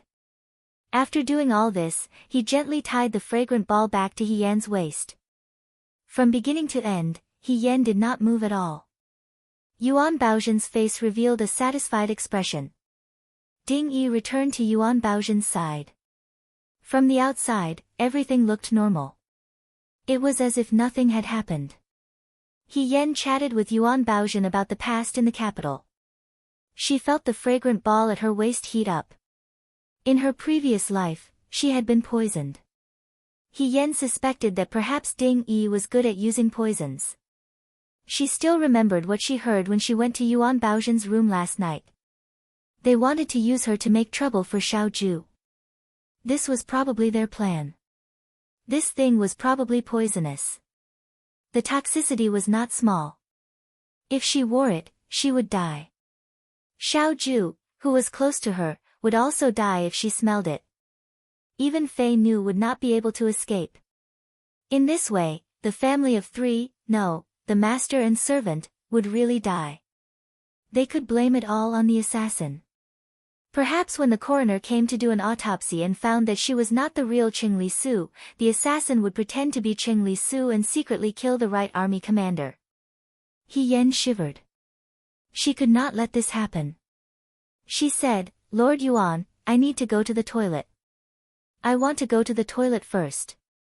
Xiao Zhu walked into the Sun residence. Fei Nu followed closely behind him. It seemed that he had been waiting for him for a long time. "Young master," Yuan Baozhen asked He Yan to leave. He said. Xiao Zhu put his sword on the table and turned around. He said casually, "They are probably still probing. If they can't find young master, they can only start with He Yan." Xiao Zhu smiled noncommittally. He Yan was originally a shield that he had sent out to create a diversion. Without two tails, it would be more convenient for him to do things. Everyone thought that he had left the residence. In fact, today was the only day he left the residence. He had been in the Sun residence, hiding in the dark. It was just that no one noticed. "Young master, will He Yan find out what you did?" "He should have already found out. But, he can only lie." Xiao Zhu said, "This person has been lying since the first time he met Yuan Baozhen, although I don't know why." He Yan dealt with it well. The better he dealt with it, the harder it was to find any flaws and the more suspicious Yuan Baozhen would be. Because Xiao Zhu had left his nephew in the Sun residence, this was a matter full of flaws. Young master used Yuan Baozhen to test He Yan and used He Yan to test Yuan Baozhen. But what if they are in cahoots? Up until now, other than the assassination attempt at the Sun residence's banquet, Xiao Zhu had stayed out of it. He Yan and Yuan Baozhen were testing each other. This was the perfect opportunity to find out the origins of the two people. It was killing two birds with one stone. If they are in cahoots, then we can catch them all in one fell swoop. Xiao Zhu said calmly, "Originally, this matter was going to end soon." Fei Nu was silent. After a moment, he seemed to have thought of something and said, "He Yan went to Yuan Baozhen's room today." Yuan Baozhen's bodyguard changed the incense ball that He Yan was wearing. Xiao Zhu raised his eyebrows, he didn't notice. "No. It was just an act. I'm afraid that the incense ball is poisonous. Commander-in-Chief, you should stay away from him today." Xiao Zhu looked out of the window and suddenly said, "He Yan should be back at this time. What is he doing outside?" Just as he finished speaking, he heard a servant from the Sun residence running in breathlessly. As she ran, she said, "It's not good, it's not good." Fei Nu opened the door, "What's not good?" The servant stammered, "Young Master Cheng." Young Master Cheng fell in the latrine. Chapter 99. Outside the washroom, there was already a circle of maids. The leading maid said worriedly, Young Master Cheng, are you all right? Can you let us in?" What answered her was the young man's exasperated voice, "No. You're not allowed to enter. All of you, stand outside." The maidservants exchanged glances with one another. That was true. This young master from Shua City usually looked so good. Now that he had fallen into the toilet, he would definitely be in a bad state and would not want others to see him in such a state. However, they couldn't just leave him like this. The maids were so anxious that they were about to go bald. He Yan stood in the side room and sighed silently. To be honest, the Sun family's lavish decorations were very exquisite. In fact, the washroom was already very clean. However, she only did this to get rid of the incense ball that Ding Yi put on her waist. Young Master Cheng, who fell into the toilet, must have washed his entire body. Even if it was an incense ball, after such an incident, it could only be thrown away. Yuan Baozhen and his servant asked reasonably. They couldn't find any problem with it. If a person had to put a dirty incense ball on their body after a trip to the toilet, then they would be sick. However, He Yan looked at the stains on her body through the cloth. The sacrifice she made was too big. Qing Lisu, this child, didn't seem to be very smart. She didn't think that she was the real smart one. These dirty and tiring jobs were now all done by He Yan. What was this called? She thought in her heart. Suddenly, she heard someone shout from outside, "Young Master Cheng, come out. Military Governor Xiao is here. Xiao Zhu is here." He Yan originally thought that Fei Nu would come to pick him up. Why did Xiao Zhu come back? He came back so early today. Before she could think clearly, she heard Xiao Zhu's voice from outside, "Cheng Lisu, come out." He Yan, why was she always in such a sorry state every time she met Xiao Zhu? He Yan took a deep breath and walked out shakily with the help of the bamboo stick. Everyone outside held their breaths. The young man's clothes were stained, and his hair was a little messy. His eyes were covered with a black cloth, and his expression couldn't be seen, but his mouth was flat. As soon as she came out, she hurriedly complained in a direction, "Uncle, you're finally here. If I wasn't lucky, you would have a nephew who fell to his death in the toilet." Xiao Zhu, He Yan took a step forward and Xiao Zhu dodged sideways. He Yan loved cleanliness the most. It was probably the biggest concession that he could make by tolerating his disgust and coming here to pick up He Yan. "Fei Nu, bring him back and wash him clean." Xiao Zhu couldn't stand the smell on He Yan's body and turned to leave. He Yan cursed in his heart. Look, is this something a human would do? Who did she fall into the toilet for? Xiao Zhu was really an ingrate. Fei Nu came over to help He Yan. This person also followed He Yan closely. He Yan fell into the toilet and even used a handkerchief to help him. He Yan was speechless. He Yan didn't need to remind him this time. Fei Nu ordered someone to bring hot water and a wooden basin for bathing. He said to He Yan with a wooden face, "Go in and wash up." "You're not going to help me bathe?" she asked tentatively. "You have a fiancé. It's not convenient." Tisk, tsk, tsk. Time really reveals a person's heart. He Yan couldn't be bothered to pay attention to him. He trembled as he closed the door and jumped into the bathtub. Thinking about it, she really couldn't accept it. The dignified General Fei Hong had to jump into the toilet to avoid disaster.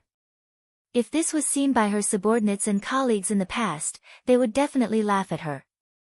However, Yuan Baozhen also didn't expect that the incense ball he gave her would be useless before he even saw Xiao Zhu. After all, if the sky wanted to rain and people wanted to fall, no one could stop it.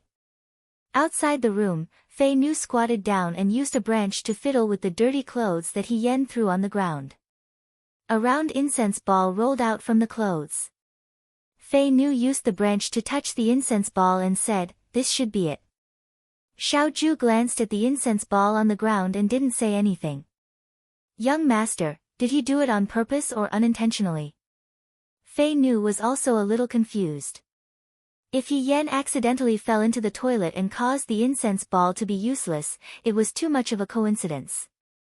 But if he did it on purpose, if he and Yuan Baozhen were together, why would he do it? Even if it was a trick, it was too real. He did it on purpose. But, he curled his lips and smiled. It wasn't clear whether it was disdain or surprise in his eyes. It was very complicated as he said, he can even think of such a method. He really doesn't care about trifles. This was also true. Who would have thought that He Yan would fall into the toilet pit? Perhaps even Yuan Baozhen himself wouldn't have thought of it. He Yan's actions were really unimaginable.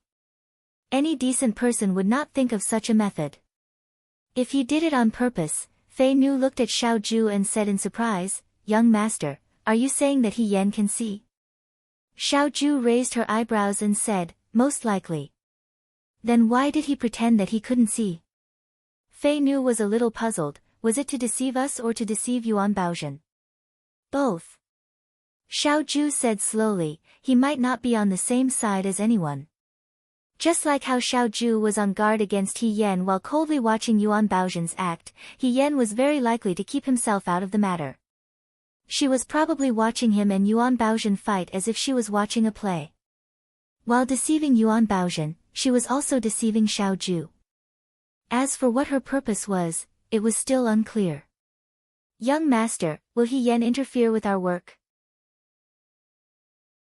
No. Xiaoju said, it's almost over. Fei Nu was silent for a moment and said, the reply from Shuajing will probably arrive tonight. After tonight, he would know what the background of this He Yan was and what he wanted. As for Yuan Baozhen, his good days were about to come to an end. In the room, Yuan Baozhen almost couldn't believe his ears. He asked the servant who came to report, what did you say? The servant of the Sun Manor was startled by his expression and said timidly, just now, young Master Qing fell into the toilet. Governor Xiao took him away. Ding Yi's expression changed dramatically. Yuan Baozhen held his forehead and waved his hand, you can leave. The servant left. Yuan Baozhen slammed the table, bastard. He didn't need to think too much to know that the incense ball given to He Yan today was useless.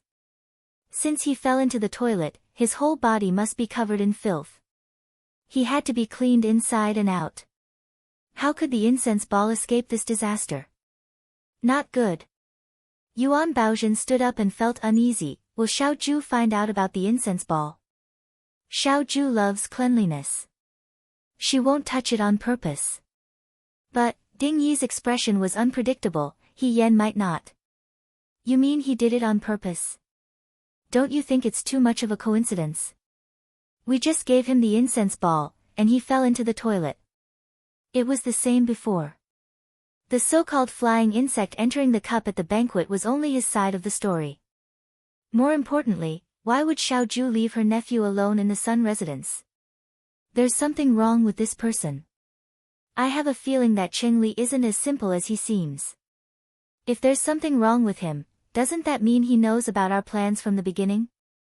Could this be a trap set by Xiaoju? Yuan Baozhen asked. He had a bone-deep fear of Xiaoju. It was probably because he knew that this military governor of the Right Corps would kill without regard for status. I think we should do it tonight. Ding Yi finally spoke after a long time. What? Yuan Baozhen said anxiously, you can't beat a sober Xiaoju. Because of this, they didn't dare to fight with Xiaoju directly. Unfortunately, they failed at the banquet, so it would be difficult to find another opportunity. Originally, they wanted to start with Cheng Li Su, but this kid was even more strange. He was slippery and unpredictable. Even now, they still couldn't figure out what was going on. Yuan Baozhen's words seemed to have angered Ding Yi. A dark look flashed across his face as he said in a sinister voice, I never planned to start with him. His weird nephew is my true target. He Yan washed herself clean. In order to get rid of the smell, she took Qing Li Su's perfume and rubbed it all over her body.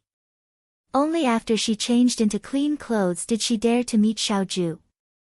Xiaoju sat in front of the table and stopped her from going forward, stay 10 feet away from me. He Yan rolled her eyes in her heart, but she smiled and said, Uncle, I'm clean. If you don't believe me, you can smell me. She tried to go forward, but a sword sheath was hanging in front of her.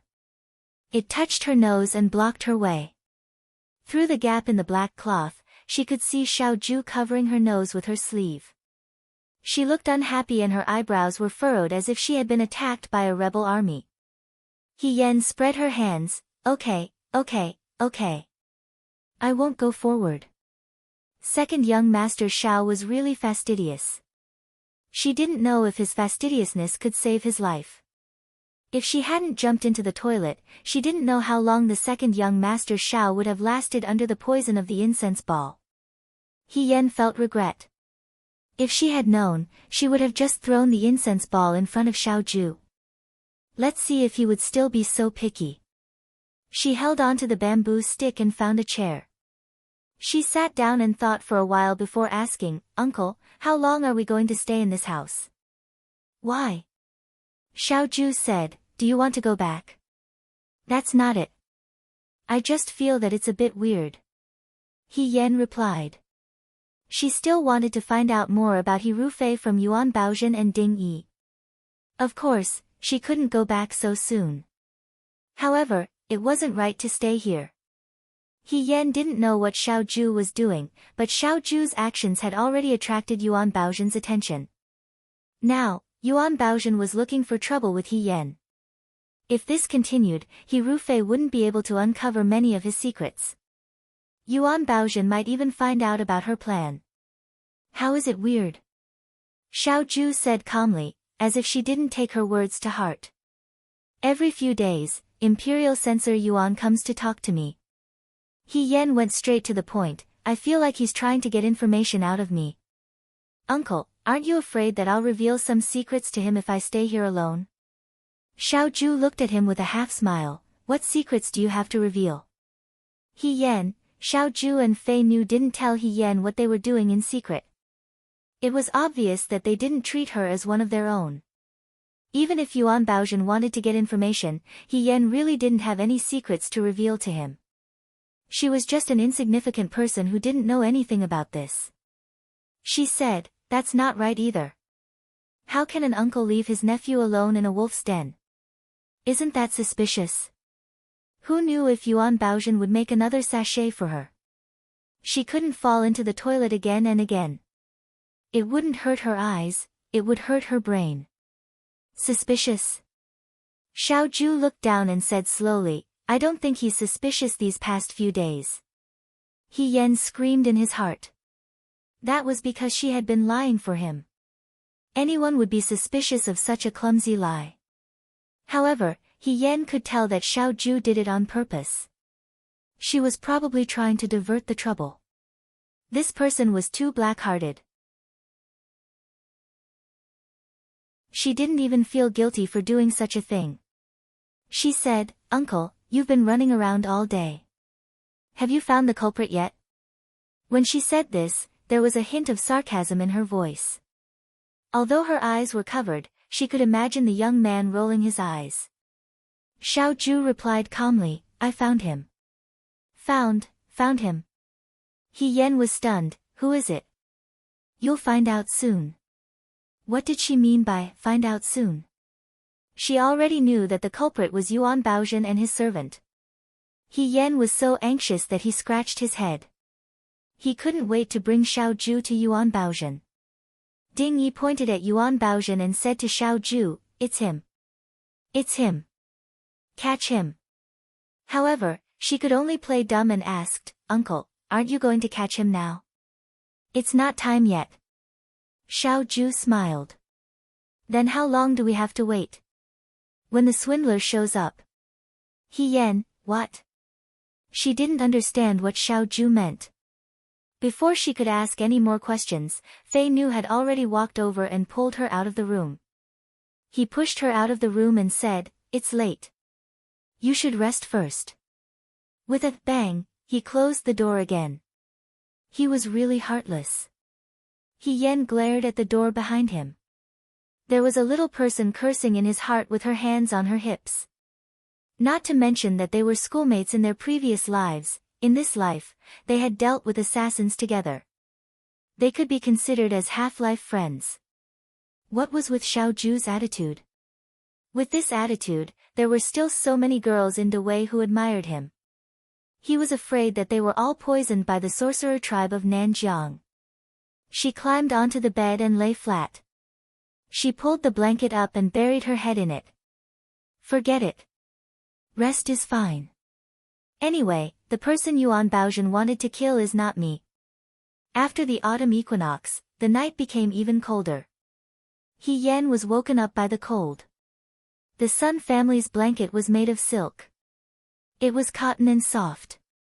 The embroidery on it was exquisite and round. It was very luxurious and grand. Although this kind of blanket was thin, it was very warm. He Yan had slept in the Sun family's house for the past few days. In terms of bedding, he was really impeccable. It was the first time that he was woken up by the cold like today. The black cloth was next to her. Before going to bed, she had taken it off. At this moment, He Yan slowly sat up. He wondered if it was too disturbing to ask someone to add a blanket for him in the middle of the night. When he turned his head, he saw that the window next to him was open. The wind was blowing in. No wonder it was so cold. The cold wind blew in. 3 layers of blankets were useless. Yen wanted to get up and close the window. Suddenly, he thought of something. He turned his head. Sure enough, under the weak light of the lantern outside the window, Fei Nu's bed was empty. The person was not there. Fei Nu was not there. He did not need to go into the room to know that Xiao Ju was definitely not there. This master and servant pair were probably doing some shady business behind her back. Yen was not surprised. He got off the bed and put on his shoes. He wanted to close the window and go back to sleep. The wind was extremely cold. The branches by the bed swayed and drops of dew fell. Yen reached out to close the window. Suddenly, he saw a black shadow pass by not far away. If someone who did not know martial arts saw it, they would probably think that their eyes were playing tricks on them. It was late at night. Even the dog was asleep. How could there be someone wandering around? Yen's mind flashed. He grabbed his clothes and followed out. That person's skills were not bad. Unfortunately, the person following was Yen. Yen followed very carefully. In her previous life, she had stayed in the vanguard. She had the experience of sneaking into the enemy camp at night. Therefore, doing this kind of thing could be considered easy. This person in black was not Xiao Ju or Fei Nu. Xiao Ju and Fei Nu were very tall, but this person was not. His entire body was covered in night clothes. No clues could be seen. He seemed to be very familiar with the Sun family's courtyard. He avoided places where there might be guards and walked to an abandoned courtyard in the Sun family's residence. In the big Sun family's residence, there was such an abandoned courtyard. It was very far from the main hall. Yen's eyes were blind for a few days. He hid under the window and eavesdropped on the conversations of the servant girls outside. He knew that this courtyard used to be the residence of one of Sun Ling's beloved concubines. This beloved concubine was the youngest daughter of a rice shop owner in Liangzhou. She was beautiful and cute. Unfortunately, Sun Ling took a fancy to her and brought her home. The rice shop owner was originally engaged to a scholar outside the city who lived with his widow. The scholar was dissatisfied with the humiliation of having his wife stolen. He wanted to sue the higher-ups. However, the officials protected each other. Liangzhou city was under the control of the Sun father and son. In the end, the scholar and his widow were both sent to prison and died of illness not long after. When the rice shop owner heard this bad news, she cried every day. Sun Ling was a person who liked the new and hated the old. In just a few days, he hated this girl. Seeing her cry every day was an eyesore. He also felt that she had touched his bad luck.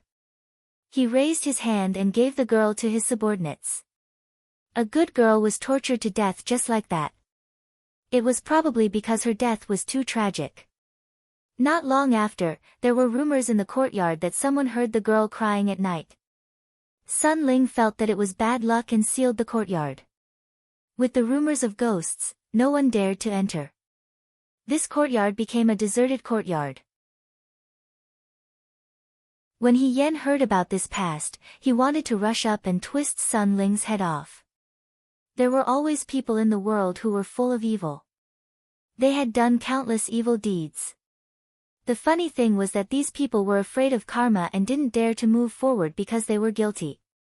The black-clothed man chose this place. However, it was just a deserted courtyard. Even the servant girls and servants had been removed for many years. What was the use of a place like this?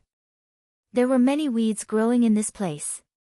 Some of the trees had withered because no one watered them. Some were still alive but no one trimmed them. The branches were in strange shapes and the shadows they cast on the ground were eerie. Other than the wind horn, there was only dead silence. There was no sign of life. It was like a graveyard. The black-clothed man had already arrived in front of the house that the girl used to live in. Yen hesitated for a moment. He didn't enter from the door but jumped in from the window.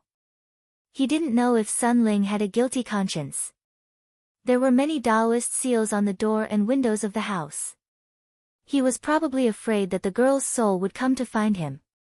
He was extra cautious. He Yen slipped in through the window. Strangely, there were lights in this empty house.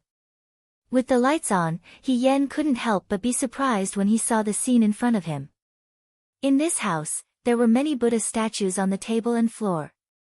The lamps were the oil lamps on the Buddha shrines. Someone must have come to light them often. Niao niao, Buddha incense burned. However, it didn't make one feel calm. Instead, it made one feel cold. There were Taoist seals outside the house and Buddha statues in the house. The father and son of the Sun family were panicking. Buddhism and Taoism were one. They were not as calm as they looked. Sleeping peacefully on a bed of blood, one would probably have nightmares every day. He Yen sneered in his heart. Since they were so afraid, why did they do so much evil? It was obvious that the evil in people's bones couldn't be changed. At this moment, a dart flew out from the side. It was fast and hurried. He Yen dodged to the side and blocked it with a dagger in his sleeve. Dang! The dart fell to the ground and knocked over an angry Buddha statue. You're not blind after all. Someone walked out from behind the Buddha shrines. After being chased for so long, this person finally showed his face. It was still an ordinary face without any special features. However, his expression had changed. He was no longer expressionless. His eyes were even shining with excitement. It was as if he had caught an interesting prey. It took you so long to find out. You're the blind one. He Yen said. Ding Yi smiled. His smile was a little strange. He said, you're really brave. You're alone and you dare to follow me. You purposely opened the window and flashed by. You purposely walked slowly so that I could catch up to you. Didn't you want me to follow you? I've always been a very kind person. He Yen also smiled. I hate to let other people's efforts go to waste. She had found out from the beginning. However, since the other party had already set a trap, her disguise had been exposed. There was no need to continue pretending. Moreover, a real master was never afraid of traps. Only those who were not strong enough would hesitate. Ding Yi's expression changed slightly. After a moment, he smiled. Did you learn your stubbornness from Xiaoju? I was born with it. You're not Qing Li Su. Ding Yi stared into He Yan's eyes. Who are you? He suspected He Yan even earlier than Yuan Baozhen. It was only because that day at the banquet, before Xiaoju drank, that young man glanced at him. That gaze was a mixture of surprise, anger, hatred, unwillingness, and doubt. It was filled with a myriad of emotions as it pressed towards him. Although He Yan quickly moved his gaze away, Ding Yi still noticed it at that moment. He had never seen this young man before, but he knew very well that this young man had seen him before. Who are you? He asked again. He Yan smiled. Gods and Buddhas were watching silently. The talismans outside the house were calming and exorcising demons. There seemed to be distant Sanskrit chanting Niao Niao. The young man slowly raised his head. His expression was familiar. His gaze was like lightning, piercing people's hearts. I'm a ghost that you killed, he said softly. I crawled out of the netherworld and came to take your life.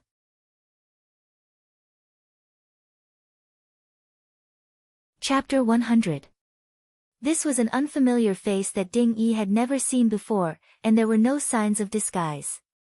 Before coming to the Sun Mansion, Yuan Baozhen had said that the person who came with Xiao Ju was his nephew, the young master of the right minister's house, the famous, useless young master, in the Shuo capital. He had only mentioned it casually and did not go into detail. After all, at that time, none of them had expected that this seemingly harmless useless young master would mess up the entire game. He could not be the real Qing Li Su, the young master raised in the Shuo capital would not have such a fierce gaze. Who was he? Was he Xiao Ju's subordinate? But why did Xiao Ju's subordinate look at him with such a gaze? It was as if they had a feud. Looking at the young man in front of him, Ding Yi said, "Are you trying to act mysterious here?" He Yan chuckled, "Are you scared?" Ding Yi's smile faded, "You're so stubborn that it's hard to like you." As he finished speaking, the dagger in his sleeve suddenly grew a few inches, and quickly stabbed towards He Yan. He Yan spun around and flew up. The two figures wrestled together, and the silhouettes reflected on the window were particularly eerie. If the servants of the Sun Mansion were to pass by at this moment, they would probably confirm the rumors of ghosts. He Yan was slightly surprised. At that time, she had fallen into Yirufei's trap, and it was this person in front of her who had given her the medicine that caused her to go blind. She had always thought that Ding Yi was just a servant who worked for Yirufei. Later, when she met Yuan Baozhen, she knew that this person's skills were not bad, but only when she personally fought with him did she realize that Ding Yi was more powerful than she had thought. His skills were far superior to the head assassin, Ying Yu. Not only did he have such skills, but he was also very cautious, and would not make a move unless he was completely confident. Therefore, even if it was an assassination at the banquet, he would be the last chess piece, and would not make a move unless it was absolutely necessary. The incense ball was the same. It had to wait for Xiao Ju to be poisoned and weak before it could be used to kill her in one shot. Today, Ding Yi had set a trap for He Yan to fall into it. However, he was just thinking that no matter how outstanding He Yan was, he was just a 16-year-old boy. He couldn't be that powerful. This person was both conceited and cautious. He was conceited because he was confident in his skills and abilities. He was cautious because he wanted to be absolutely safe. He was not to be underestimated. Ding Yi was also shocked. He had never seen such an opponent before. It was said that Xiao Ju, the commander-in-chief of the Right Army, was skilled in both the pen and the sword, and rarely had a match. He really wanted to fight with her, but Yirufei had repeatedly warned him not to fight with Xiao Ju, so he could only make his moves secretly and wait for an opportunity to strike. A person like him would never be able to compete with others openly. He was like a rat hiding in a ditch, only able to hide in the dark.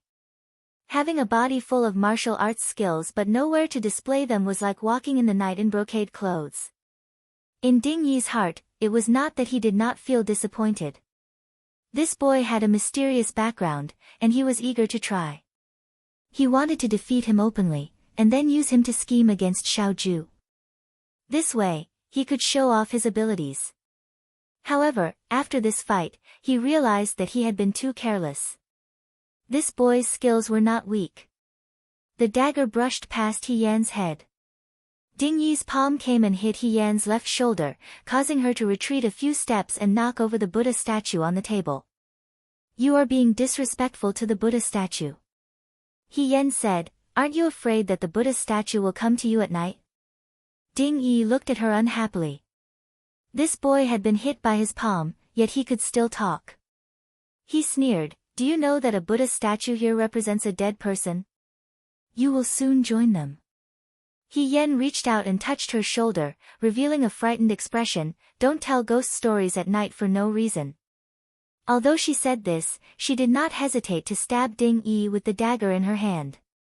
Ding Yi dodged, and the dagger flicked his hat off, causing it to fall to the ground. He Yan sighed in her heart. She did not have any weapons when she came out. This dagger was the one she used to cut the deer meat on the first day she came to the Sun family's banquet. At that time, Xiao Ju was stabbed, and she rushed in to help in a hurry. This dagger used to cut the deer meat, at this moment, seemed too elegant and impractical. Just as she was thinking, Ding Yi came forward again. He Yan dodged the tip of the dagger, and was hit on the back by his palm. He suddenly felt a sweet taste in his throat. Although Ding Yi used a dagger, he preferred to fight barehanded. He was very confident in his own skills, which was why he did this. "After being hit by two of my palms, you are still standing." Ding Yi's eyes moved slightly, "You are the first." He Yen swallowed the blood in his throat and smiled. You are also the first to be able to survive 2 of my palms. You have a sharp tongue, Ding Yi said, and ran forward again. He Yen turned around and fled to the window. Lady He's body was still too weak. Perhaps God was like this, and there was no absolute fairness in the world. A woman's mind was more delicate than a man's, and her body was destined to be weaker than a man's. Although she was brave and good at fighting in her previous life, she was now only a 16-year-old girl. Before this spring, she had never learned any martial arts. Her inner strength was not as strong as Ding Yi's. You want to escape? Ding Yi laughed, and reached out to grab He Yan's collar and pulled back. He Yan's body was pulled back by him, and he fell into the shrine. Incense ashes scattered in the air. No one will come here at night. Ding Yi laughed. If no one dares to come, you can only wait for death here. He Yan stood up, and kicked away a Buddha statue in front of him, and laughed. I am a dead man. Her casual movements made Ding Yi feel extremely familiar, and he was stunned for a moment. Ding Yi was He Rufei's subordinate, and had been with He Rufei for many years.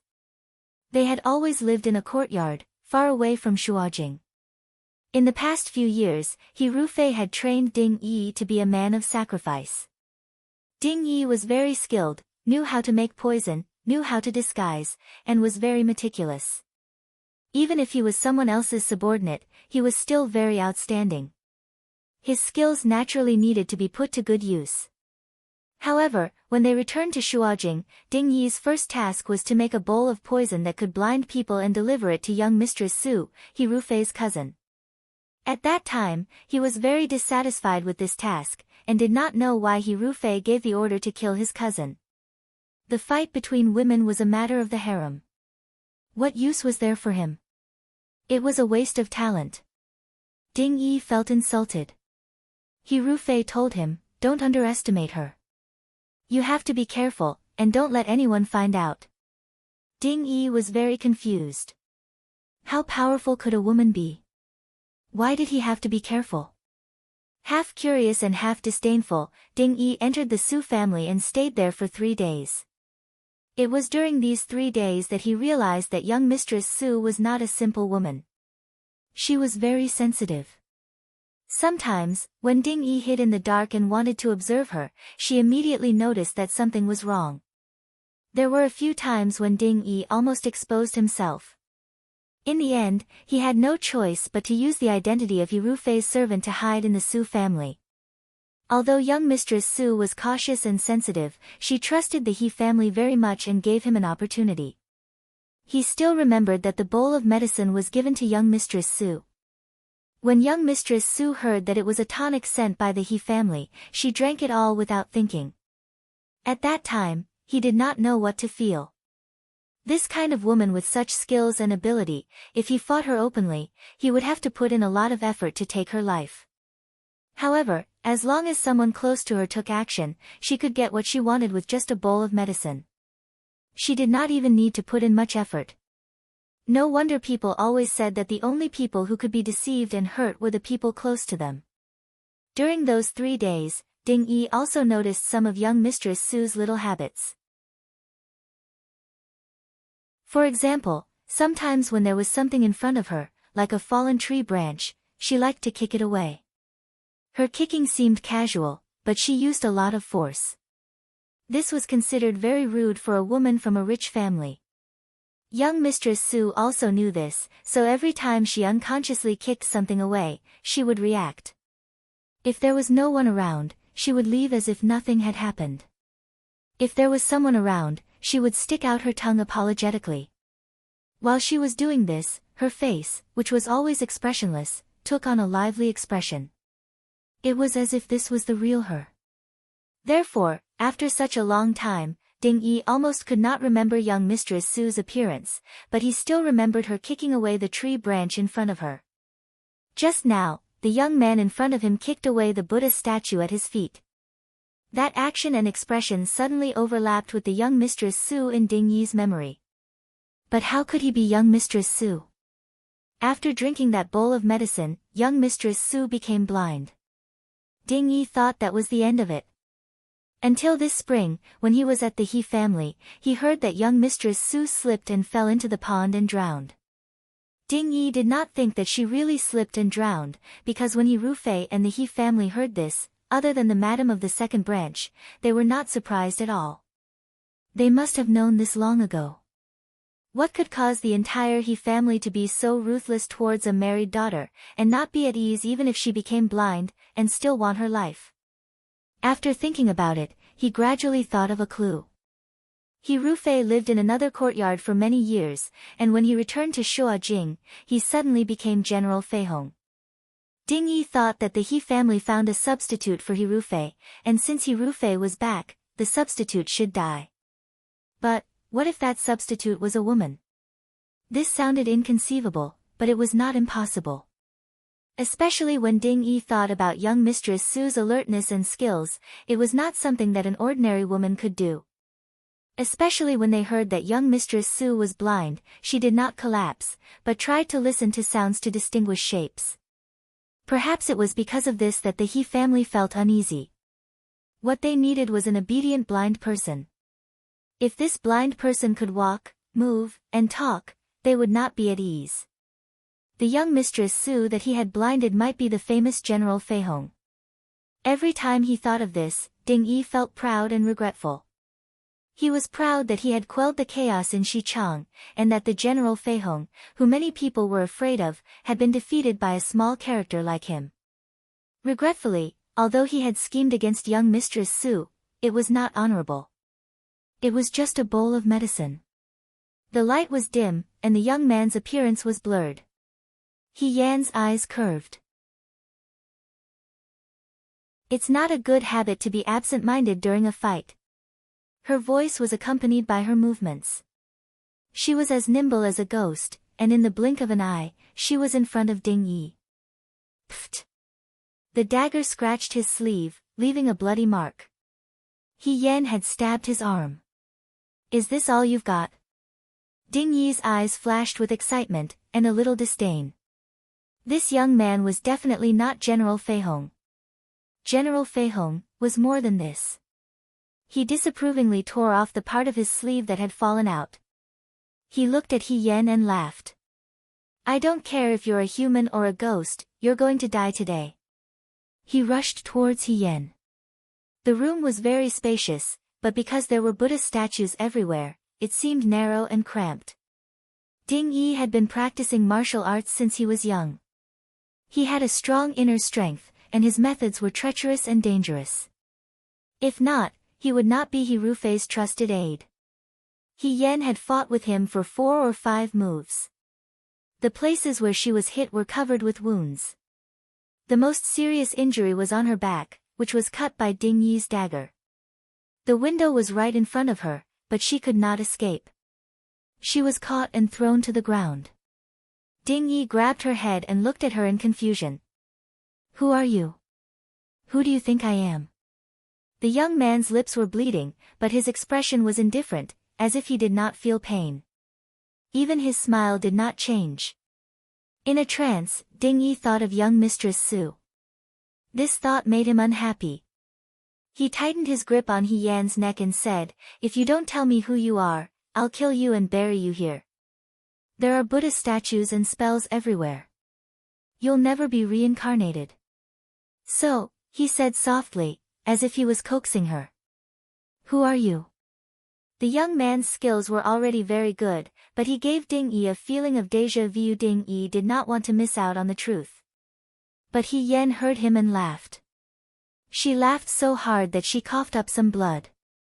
She laughed and said, I've already told you that since I'm an evil spirit that crawled out of hell, I don't care about reincarnation.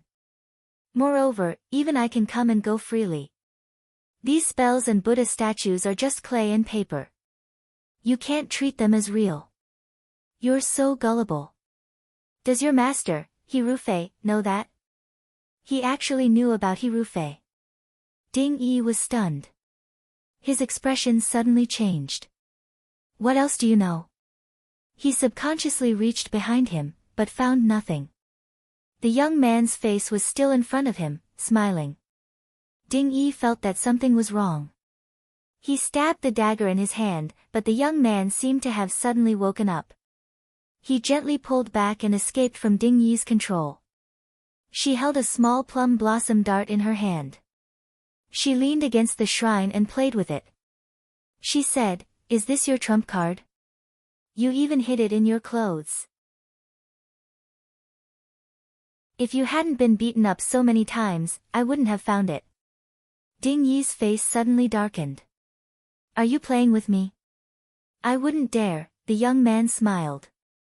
"It's just that I can't fall for the same trick twice. I came prepared. It's not your fault. You hid it very well." In her previous life, this person had brought her a bowl of medicine. He Yan had become blind. Seeing him again in this life, she felt that there was something wrong with the wine at the banquet. In Yuan Baozhen's room, Ding Yi had even given her a fragrant ball. If he wasn't a frequent user of poison, he wouldn't have carried so many poisons with him. Because of this first impression, she paid special attention to this person. Ding Yi's fingertips were black, as if they had been soaked in medicine for many years. His skin was chapped. This was a pair of hands that used poison. Together with the hearts of the assassins, this person must have been a sinister person. He must have hidden poisoned weapons on him. The dagger was just a distraction. The real trump card was the poisoned plum blossom dart. It wasn't difficult to fight him in close combat. The difficult part was that if this person was forced to use his trump card, he would be seriously injured or even killed. He Yan didn't dare to gamble with his life. She observed Ding Yi and found him to be very conceited. Although he had a dagger, he was used to fighting with her bare-handed. He was confident that his skills were not inferior to hers. Therefore, He Yan deliberately exposed his weakness and pretended to be weak. He was just an ordinary young man who was slightly skilled but slightly inferior. Sure enough, Ding Yi began to underestimate his opponent in a moment. She successfully stole Ding Yi's trump card. Ding Yi said fiercely, "I must kill you. Do you think you still have the chance?" He Yan snapped his fingers. "Now it's your turn to be beaten." The two figures rushed together. The young man who seemed to have weaker internal strength was indeed a disguise. Her movements were faster and fiercer. In a moment, she kicked away the dagger in Ding Yi's hand. She lowered her body to avoid his big palm. Without turning her head, she stabbed Ding Yi's waist with the dagger. "You!" He widened his eyes in disbelief. He Yan kicked his knee, causing Ding Yi to kneel in front of him. He Yan grabbed his hair and said, "Now it's my turn to ask questions. Why did He Rufei want to kill Xiao Ju? Are you working for Prime Minister Su? What benefits did he promise you? What did He Rufei want to do?" She spoke quickly and anxiously. Ding Yi was stunned for a moment. Then, he slowly smiled. "I won't tell you," he said. "If I tell you, you will kill me immediately. Why don't you try and see if there's any way to make me talk?" His smile was even a little shameless. He Yan had seen this expression on his face many times. He was not unfamiliar with it. When she was in the Fuyue army, when she captured the enemy's troops, some of the captives would quickly surrender and betray them. Others were men of sacrifice. They would rather die than talk. No matter how they were forced to confess, they would not talk. In the end, it would make the interrogators feel defeated. Ding Yi's expression was like a dead pig that was not afraid of boiling water. Right now, his words sounded nice, but he didn't leave any room for negotiation. It seemed like he was leaving a way out, but in reality, he was just toying with He Yan. If he was an ordinary person, he would be fooled. Maybe he would let him live. In the future, when Ding Yi's accomplices had the opportunity, they would rescue him. But He Yan was not an ordinary person. She would not be fooled. She looked at Ding Yi and suddenly said, "You kept asking me who I was. Did you think of someone?" Ding Yi's expression suddenly changed. He stared at her face and did not say anything. Don't you think it's strange? You and I have only met a few times. How could I know that you have hidden poisonous weapons on you? I was the one who reminded you about the wine at the banquet. How could I know? Ding Yi sneered. Don't pretend to be mysterious. Kill me if you can. If I don't hate you, I won't kill you. But what's the use of keeping you alive? I live for revenge. Gods and Buddhas can testify that I'm not lying. He Yen laughed in a low voice, as if to cater to this strange atmosphere. In the autumn night, there was a sudden clap of thunder. Lightning lit up the room. The benevolent Buddha statues looked at them as if they were fulfilling a karma from many years ago. You once fed a bowl of medicine to a woman. That woman became blind. The young man said softly. Guess if I'm that woman. She laughed. Ding Yi struggled. You are. Before he could finish his sentence, his eyes suddenly widened. A trace of blood flowed from his lips and the light in his eyes quickly faded. The plum blossom dart pierced his throat very deeply. In just a moment, he was dead. He Yen stood up and looked at the person at her feet. Ding Yi's body lay among the glittering Buddha statues. It was as if she was mocking him. She said in a low voice, You can die here and see if you can be reincarnated. She turned and walked out. He Yen could not keep Ding Yi alive. She did not even know where to hide such a person. If Xiao Ju found out and asked her why she was investigating the He family, He Yen would not be able to explain. Since he was a man of sacrifice, there was no point in keeping him alive if he did not want to reveal his secrets. Moreover, this person had done many evil things.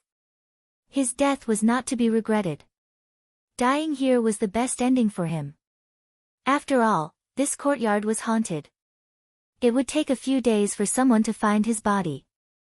Thunder rumbled outside and the autumn rain began to fall.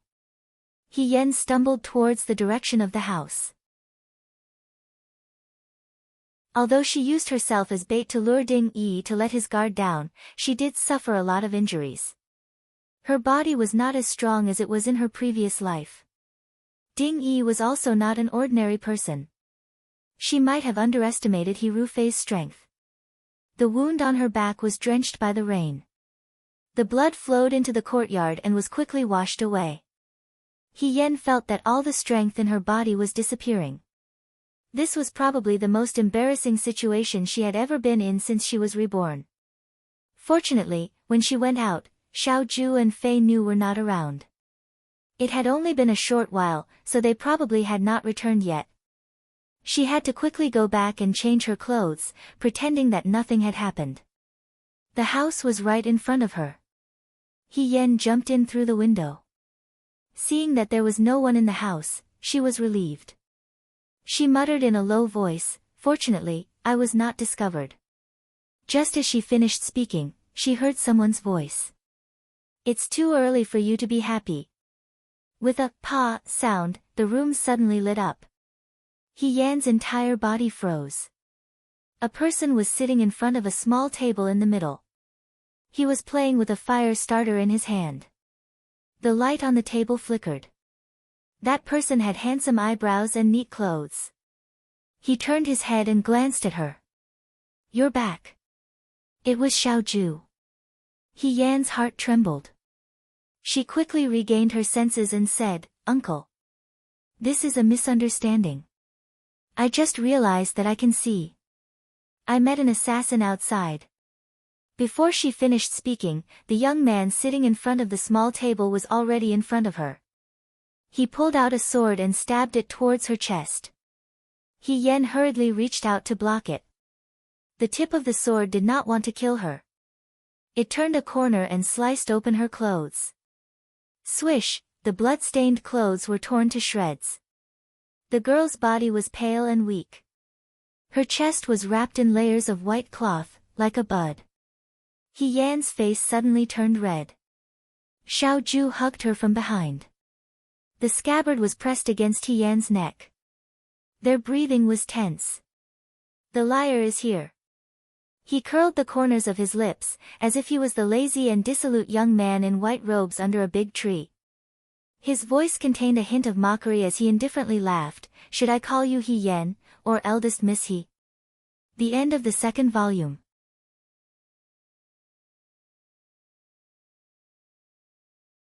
Chapter 101. The atmosphere in the room froze in an instant. It should have been a scene that made people blush and their hearts race, but when it was said by the person in front of them, there was no longer a trace of ambiguity, only the embarrassment and danger of being seen through. He Yen quickly regained his senses and looked at him. The fear and nervousness that belonged to the young Cheng Li Su faded away, and he revealed his usual smile. You can call me whatever you want, as long as the governor is happy. The daughter of He Sui, the gate commandant, actually came to join the army. He stared into He Yan's eyes with a smile that was not a smile. Lady, he is very brave. This person. He Yan's mind moved. Since he even knew He Sui's name, it was obvious that he was secretly investigating him, and it was not because he was exposed at the Sun Manor. From Shua capital to here, even if a messenger pigeon was sent at top speed, it would still take more than a month. Xiao Ju had long suspected him. Why was this? The young man smiled. I did not expect the governor to pay so much attention to me. I am ashamed. He Yan's face did not show any panic. Even if he was surprised, it was just a flash. Even now, if it was a normal woman, her clothes were pulled open and her identity exposed, she would probably be ashamed and angry. This person, on the other hand, looked like he did not care at all, and his heart was bigger than a man's. Perhaps it was because of this that from Jingqing to Liangzhou, and even after staying in the Liangzhou guards for so long, no one discovered that he was a woman. When Xiao Ju received the secret letter from Shua capital, she could not believe it. The gate commandant did have a child called He Yan, but it was a daughter, not a son. He also had a younger son called He Yunsheng. Half a year ago, He Yan's daughter was killed by thieves on a boat on the Chunlai River. She sank into the river, and her body was still not found. According to the time, it was the day that He Yan joined the army. But for a woman to come out and join the army without being discovered for 1 or 2 days, and be safe and sound for more than half a year, it was either that the people around her were blind, or that this person was too good at disguising. Xiao Ju was not blind. Thinking carefully about the moment when she interacted with He Yan, she felt that this person was very good at disguising himself. She was born delicate and weak, and her figure was small and thin, but people would not associate her with a woman. This was because no ordinary woman would be so casual about trifles. Moreover, she was one of the best in the Liang Province Guards. Why did you come to the Liang Province Guard? He Yan thought quickly and replied, I committed a crime in Shuajing. If I was caught, I would be dead. I had no choice but to join the army. What is it? Even now, this person still did not believe her. She had clearly investigated everything. He Yan sighed. There was a young master from a wealthy family who coveted my beauty. He kidnapped me and wanted to take me as his wife. Unfortunately, an assassin came and took his life. If I stayed on the ship alone, I wouldn't be able to explain myself. Perhaps others would think that I was in cahoots with the assassins. I had no choice but to join the army. He Yan's words were half true and half false. He sounded very sincere. Xiao Ju looked at her playfully. Coveting your beauty. He Yan, what did this mean? Was he looking down on her? He Yan had looked at himself in the mirror before. Miss He's face could definitely be called dainty and charming. After all, not everyone's standards are as high as the governor's, she said with a fake smile. Xiao Ju nodded. So that's how it is. He Yan's words were half true and half false. She knew that Xiao Ju was not easy to fool, but she did not expect him to believe her so easily. She did not expect him to stop talking about it. Why did you come out in the middle of the night? His gaze swept over He Yan, and the smell of blood was hard to hide. It dyed the mattress on the bed a light red. This person actually knew that she was injured. Even so, he didn't have any pity for her. He questioned her, and now, he didn't even move his hand away from her neck. In Xiao Ju's eyes, there was probably no difference between men and women. I killed Yuan Baozhen's guards, she said. After a while, Xiao Ju raised her eyebrows. Why? In the past few days when the governor was not in the Fu, Yuan Baozhen kept coming to see me. I always felt that he was suspicious of me. Later, I overheard their conversation. He Yan paused before continuing. They seemed to be following the orders of a person called Su Xiang to take your life. They were also the ones who prepared the banquet. You mean Su Xiang? Xiao Ju looked up at her.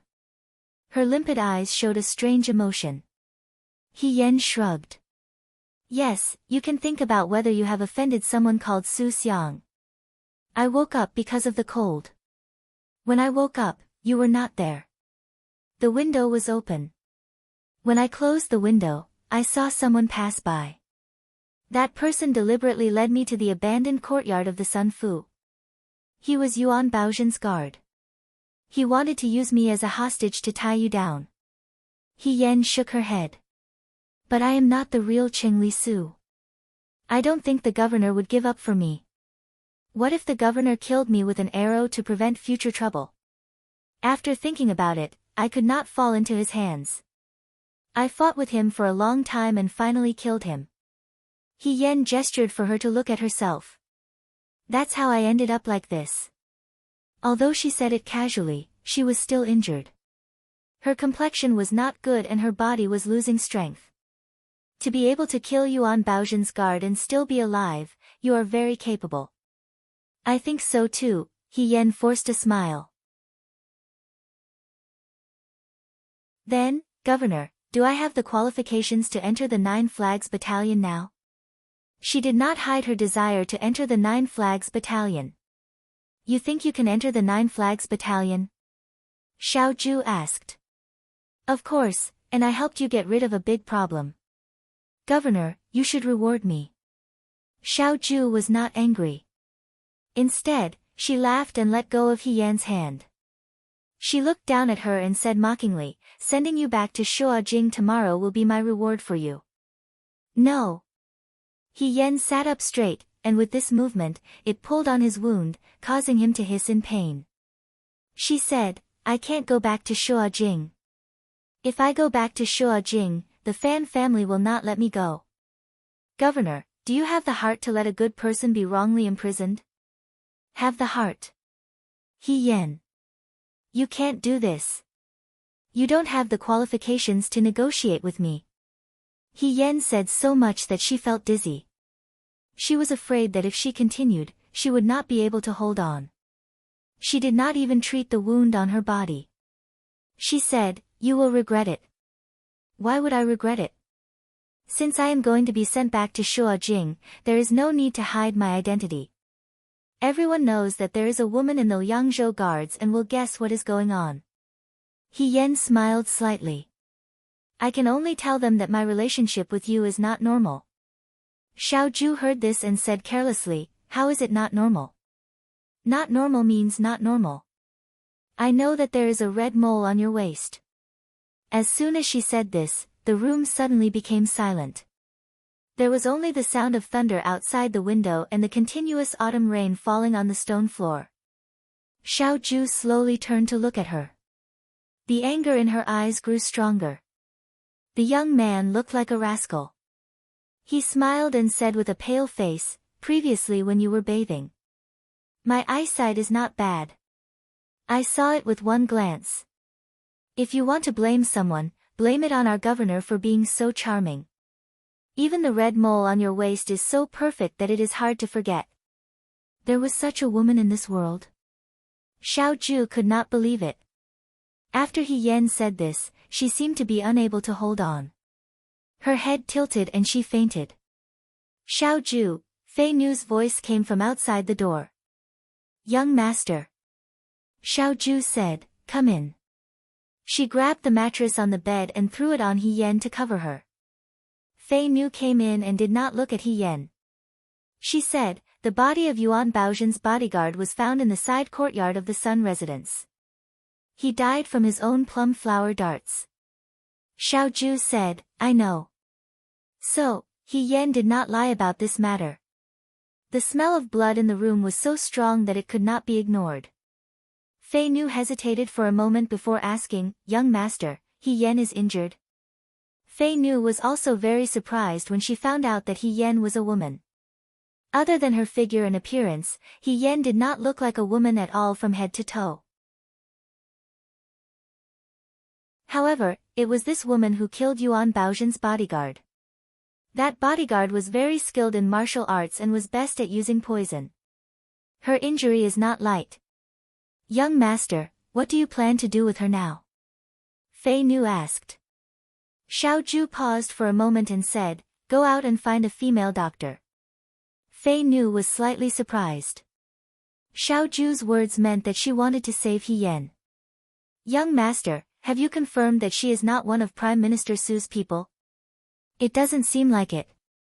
Xiao Zhu said, Su Jingfu despises women. He will not let women participate in important matters.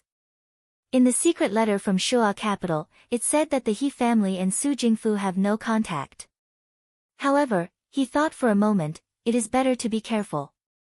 Fei Nu nodded, I will go and find a female doctor. After Fei Nu left, Xiao Zhu turned sideways and looked at He Yan who was lying on the bed. She did not seem to be one of Su Jingfu's people, but it did not mean that she was not suspicious. A 16-year-old girl who was born in the family of a military officer at the city gate. Even if she had practiced martial arts since she was young, she should not be so outstanding and invincible in the Yangzhou guards. How could an ordinary person have such willpower to mingle in the military camp? It should be known that there were men who could not bear hardships, but she did not complain. If she joined the army only because of the matter with Fan Cheng, it was a bit far-fetched. Moreover, she had always wanted to join the Nine Flags Battalion. The rain continued to fall, and the girl's face was pale. When she returned, she saw that she was covered in wounds, especially the knife wound on her back. It was very deep and long, but she did not cry out in pain. Even when she fainted due to exhaustion, the corners of her mouth were still curled up. She looked like a rascal. There was such a girl in the world. She was powerful and hateful. She was cunning and shameless. Xiao Zhu closed the window and left. When He Yan woke up, the sky was already bright. She was sleeping on the bed she usually slept on, but her clothes had been changed. He Yan sat up and unconsciously opened her inner clothes. She saw that there was a white bandage wrapped around her waist. The wound from her fight with Ding Yi last night had already been bandaged. Thinking back carefully, he recalled what had happened last night. She remembered that she and Xiao Zhu were at loggerheads. She used the red mole on Xiao Zhu's waist to threaten the other party. Xiao Zhu was very angry, and then she did not know what happened. She must have fainted. But now, she touched her head. Her hair was still in the bun, and her clothes were men's clothes. No one else knew that she was a girl. Was Xiao Zhu keeping it a secret for her? He Yan sighed in relief. She looked to her side and did not see Fei Nu or Xiao Zhu. Did the two of them know that she was a girl, so they simply left her in the Sun residence?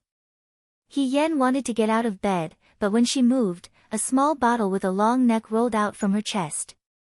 She opened the bottle, and there were some black pills inside. There was also a note beside the bed. It said, "Wake up and take medicine." The handwriting was sharp and strong, and it was very beautiful. He Yan recognized that it was Xiao Zhu's handwriting at a glance. When she was in the Xianchang school, Xiao Zhu was outstanding in everything. Even the essays she wrote were hung at the entrance of the school for people to see. He Yan had a deep impression of this handwriting. She secretly copied a few copies and wanted to imitate it, but because she could not write the feeling of Xiao Zhu, she gave up. Second young master Xiao left a note for her to take medicine. It should be relatively peaceful, and nothing should happen for the time being. He Yan thought to herself. Suddenly, she remembered something and looked at herself. If she wanted to protect her identity as a girl from being exposed, she could not use the servants of the Sun residence. Then who changed her clothes? Who helped her bandage her wounds? Xiaoju could not be, so it must be Fei Nu. Although she had been in the army for many years and did not care as much about her skin as other girls, she still felt uncomfortable thinking about it. It was as if she had been taken advantage of. But it was useless to think about it now. The other party had good intentions. She got out of bed, put on her shoes, and opened the door to take a look. As soon as she went out, He Yan felt that something was wrong. Because of the assassin at the Sun family's banquet, the servants of the Sun residence were not allowed to go near the room that He Yan and the others lived in. However, there were still maids sweeping from a distance, but today there was not a single one. Looking from a distance, it looked like the entire Sun residence was empty. Even if Xiaoju wanted to abandon her and not care about her, why was the entire Sun residence empty? Could it be that something had happened? He Yan was confused. After thinking about it, she decided to go outside. She walked past her room, turned around the garden, and arrived at the main courtyard. She saw many soldiers wearing red armor surrounding the main hall. The maids and servants were squatting in several rows. Sun Xiangfu and his son were surrounded in the middle. Yuan Baozhen stood to the side, facing off against Xiaoju. She had just woken up from a nap. Why were they fighting? He Yan was deep in thought when she met Xiaoju's gaze. His eyes were cold, inexplicably reminding He Yan of what happened last night. He was inexplicably embarrassed, but after thinking about it, he braced himself and used Cheng Li Su's unique happy tone to call out, "Uncle." The tense atmosphere was suddenly interrupted by him calling out, "Uncle." Everyone turned to look at her. Yuan Baozhen's eyes flashed, "Young Master Cheng, you can see." He Yan remembered that she had not tied the cloth around her neck. However, that was not important now. Ding Yi was dead, and her identity as a woman had been exposed by Xiaoju. It seemed that Xiaoju had finally found the person who tried to assassinate her. Now was the time to settle the score. She was just a small person. Whether she was blind or a normal person, she could not change the overall situation. He Yan scratched her head and replied, "Is that so?" "It seems so. I can indeed see. I am indeed blessed by the heavens." This lie was too perfunctory, but naturally, no one dared to question her. Yuan Baozhen seemed to have realized something and asked, "Has young Master Cheng seen my bodyguard?" "No." He Yan said, "Could it be that Imperial Censor Yuan's bodyguard has disappeared?" She smiled, making it difficult for others to read her thoughts. Yuan Baozhen felt very uneasy. After Ding Yi went out last night, he did not return until this morning. Something must have happened. Previously, he had an argument with Ding Yi. Ding Yi wanted to kidnap Cheng Li Su and use her to threaten Xiaoju. Yuan Baozhen felt that this was not a good time. They parted on bad terms. However, the person who Ding Yi really listened to was He Rufei. There was nothing he could do. If he had snuck out last night, it must have been for Cheng Li Su. Now, Cheng Li Su was standing here perfectly fine. Even her eyes looked normal. However, Ding Yi had disappeared. Yuan Baozhen's heart sank. He felt that something bad must have happened. Xiaoju had ordered people to surround the Sun estate early in the morning. This made him even more uneasy. This person's way of doing things was very logical. When he didn't hear Yuan Baozhen's reply, He Yan wasn't in a hurry. He moved to Xiaoju's side and stood properly. He first smiled at Xiaoju in an ingratiating manner before asking Slave Fei beside him in a low voice, "Big brother Slave Fei, what's going on now?" Fei Nu looked at He Yan's normal smiling face and felt that He Yan's calmness was even better. After such a big incident last night, her identity had clearly been exposed. However, she could still continue to act as if nothing had happened. It was admirable. Before Fei Nu could reply, Sun Xiangfu had already opened his mouth. His expression was very ugly, but he still forced a smile. "Governor, what do you mean by this? But what did our Sun residents not do well enough to annoy the governor? Sun Ling stood beside Sun Xiangfu and stared at Xiao Zhu with hatred. He did not speak, but it seemed that he could not calm down. That's right, Yuan Baozhen stroked his beard and muttered, Governor, where did you get these soldiers from? His Majesty currently forbids private soldiers and horses. If you are really dissatisfied with Magistrate Sun, you cannot vent your anger in this way. He Yan raised his eyebrows. These words were harsh, accusing Xiao Zhu of two crimes in one breath. One was privately raising soldiers and the other was using public office to avenge private wrongs. What a sharp tongue. Hearing this, Xiao Zhu curved her lips and said, Imperial Censor Yuan is overthinking. These are soldiers that I borrowed from Xialing County. The crime of privately raising soldiers and horses is not something that I can bear. I wonder if Imperial Censor Yuan can bear the crime of slandering an official of the Imperial Court. Soldiers from Xialing County. Yuan Baozhen's body stiffened. How was this possible? The leading red-clothed soldier cupped his hands and said, I am here on the orders of Xialing County Chief Shi to assist Governor Imperial Censor in investigating the murder of an official's family by the magistrate of Liangzhou. Murder of an official's family? When Sun Xiangfu heard this, he subconsciously cried out, Governor, I am innocent. The assassin in the residence has nothing to do with me. I don't know what is going on. You can't accuse me. Furthermore, the young master can see now. You can't arrest people just because you are angry. I am innocent, I am innocent. His cries were tragic and heartbreaking. Hearing this, Xiao Zhu sneered, who said that the official's family was referring to Qing Li Su. Not Qing Li Su. Everyone, including He Yan, was stunned. At this time, a clear female voice came from outside the courtyard, I am the one who was murdered. Two people came into the courtyard. One was Xiao Zhu's bodyguard, Qi Wu. The other was a Niao Niao wearing a warm dress. Her hair was tied into two buns. She had bright eyes and white teeth. Who else could it be but Song Tao Tao? Under the protection of Qi Wu, Song Tao Tao walked over to Xiao Zhu and scolded Sun Xiangfu and Sun Ling, I am the daughter of the Vice Minister of Internal Affairs. You dare to kidnap me on the street? If it weren't for second young Master Xiao and young Master Qing saving me, I don't know what would have happened to me. The people from Wanhua Pavilion have already been captured by second young Master Xiao's people. There are witnesses and evidence. Let's see how you will deny it this time. When I return to Shuajing, I will tell my father about this. You can all wait to lose your heads. This little girl looked sweet, but her words were very imposing. She must hate Sun Ling. If it weren't for Sun Ling, she wouldn't have ended up in Wanhua Pavilion and suffered so much. Her fingers were almost broken. In other words, if it weren't for He Yan accidentally saving her that night, this little girl would have been ruined by Sun Ling. Sun Xiangfu and Sun Xiangfu's faces were ashen. If it was Xiao Zhu and Qing Li Su who were involved in the murder of an official's daughter, they could still argue. After all, the assassins were all dead and there was no evidence to prove that they were involved. But who knew that Xiao Zhu would go so far and find such a little girl?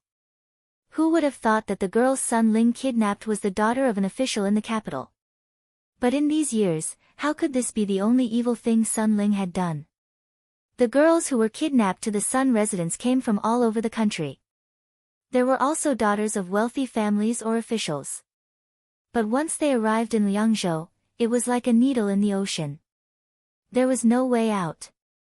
Sun Xiangfu and Sun Xiangfu had covered the sky here for so many years that it had long been dark. Whether it was the daughter of a poor family or the daughter of a wealthy family, once they arrived here, there was no difference. He Yan stared at Xiao Zhu's back and couldn't help but clap for him in his heart. Second young Master Xiao was nowhere to be seen these days. It turned out that he was busy with this matter. At that time, he thought that he took Song Tao Tao away to protect her. Now, it seemed that wasn't the case. After all, if Xiao Zhu took Song Tao Tao with him and left her in the Sun residence, even if Sun Ling recognized her, he wouldn't dare to do anything. He sent Song Tao Tao away to prevent the Sun father and son from suspecting anything. Now, Song Tao Tao's appearance was the most important straw to convict Sun Xiangfu. This is all a misunderstanding. Commander-in-Chief, let me explain. Sun Xiangfu kicked Sun Ling, causing him to kneel down. Sun Xiangfu scolded, "Unfilial son, you've caused such a huge mess. What should we do now?" "Ask for forgiveness from the governor." County Magistrate Sun kneeled to the wrong person. Xiao Ju said casually, "I'm not the imperial censor." He looked at Yuan Baozhen and said slowly, "Imperial censor Yuan has been in Liangzhou for many days. You don't even know what's going on here. If someone finds out and accuses you of dereliction of duty, I'm afraid that even your teacher won't be able to save you." Yuan Baozhen was so angry that he almost vomited blood. He looked at Xiao Ju. The young governor had a smile on his face. His gaze was calm, but the malice in his eyes was overwhelming. He wasn't here for Yuan Baozhen. He was here for Sun Xiangfu. But this was actually worse because his teacher, Su Jingfu, definitely didn't want this situation. What did it mean to go for wool and come home shorn? This wasn't just a handful of rice, it was his entire granary being emptied. Ding Yi was missing. How could he deal with the aggressive Xiao Ju alone? Song Tao Tao looked at the Sun family aggressively. He Yan was deep in thought. If it was just Song Tao Tao, he might be able to punish Sun Ling. But Sun Xiangfu might not. If there was someone protecting him, Sun Xiangfu might still have a way out. When Xiao Ju made a move, would he leave a way out for others? He Yan didn't think so.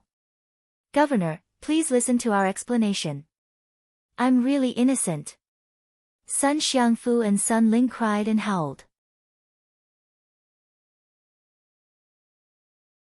This matter concerned him. Yuan Baozhen said with difficulty, "Governor, maybe there really is a misunderstanding." Xiao Ju looked at him with a faint smile. After a while, he nodded and said, "Go to the side courtyard." "Go to the side courtyard?" "Why go to the side courtyard?" When Sun Xiangfu and his son heard this, their expressions changed drastically. They almost fainted. The red-armored soldiers escorted Sun Xiangfu and his son to the side courtyard with the rest of the people. It rained last night. The dust on the ground of the courtyard was washed clean by the rain. It was originally a quiet and peaceful scene, but now it was overflowing with desolation and misery. He Yan looked sideways at the room next to him. The door was tightly shut. When he thought of the Buddha statues on and under the table last night, he couldn't help but feel disgusted. But, why did Xiao Ju bring them here? Yuan Baozhen also didn't understand. "Governor, do you want to dig 3 feet underground? Let great imperial censor Yuan see what's underground." Although he was smiling, his expression was indifferent. His tone was very calm. He ordered the soldiers, "Dig." The soldiers obeyed the order. They searched the Sun family's residence for hoes and sickles and dug down. When Sun Xiangfu and his son saw this, they seemed to be unable to hold on. Their legs went soft and they fell to the ground. Their faces were ashen. Song Tao Tao asked He Yan in a low voice, "What's underground?" The house was full of Buddha statues, the talismans pasted on the door, and the overgrown weeds that grew in the deserted courtyard. He Yan's expression became serious. He could roughly guess. She didn't say anything. She really didn't know where to start. After a while, someone said, "Governor, there's something here." It was a female corpse wrapped in a mat. Her body was very small, even smaller than Song Tao Tao's. The clothes she wore had already rotted, revealing her white bones. It was unknown how delicate she was in the past. She was pitiful and cute. "Continue," Xiao Ju said. Not long after, someone else said, "There's a corpse here." It was also a female corpse. Her hair was long and it seemed like she had died not long ago. One could vaguely see her charm when she was alive. The third corpse, the fourth, the fifth, in the end, no one said anything. There was only the sound of digging. There was a deathly silence in the air. It was hard to imagine that the ground of this courtyard could hold so many corpses. The courtyard was full of corpses covered in white cloth. There was no place to put them, so they could only be piled up together.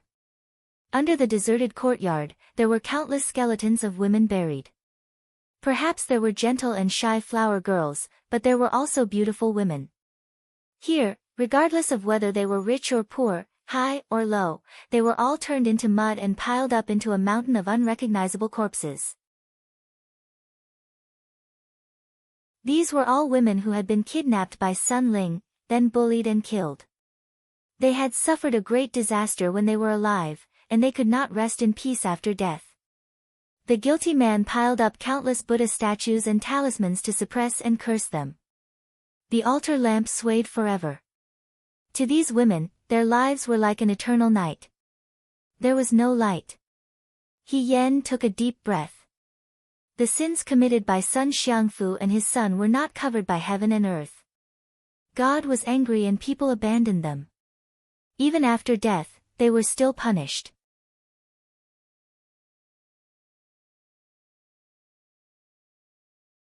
Chapter 102. In the abandoned courtyard, there were countless white bones hidden under the mud. Song Tao Tao did not dare to look and turned his face away. He was furious. After the last corpse was moved out, there was no other place to stand in the courtyard. Even though the red armor soldiers of Xiaoling County had seen many tragic scenes, they could not help but feel a chill in their hearts. This. Yuan Baozhen was also speechless. What does Imperial Censor Yuan want to say? Xiao Ju spoke slowly, or is it that in your heart, this is still a misunderstanding? How can this be a misunderstanding?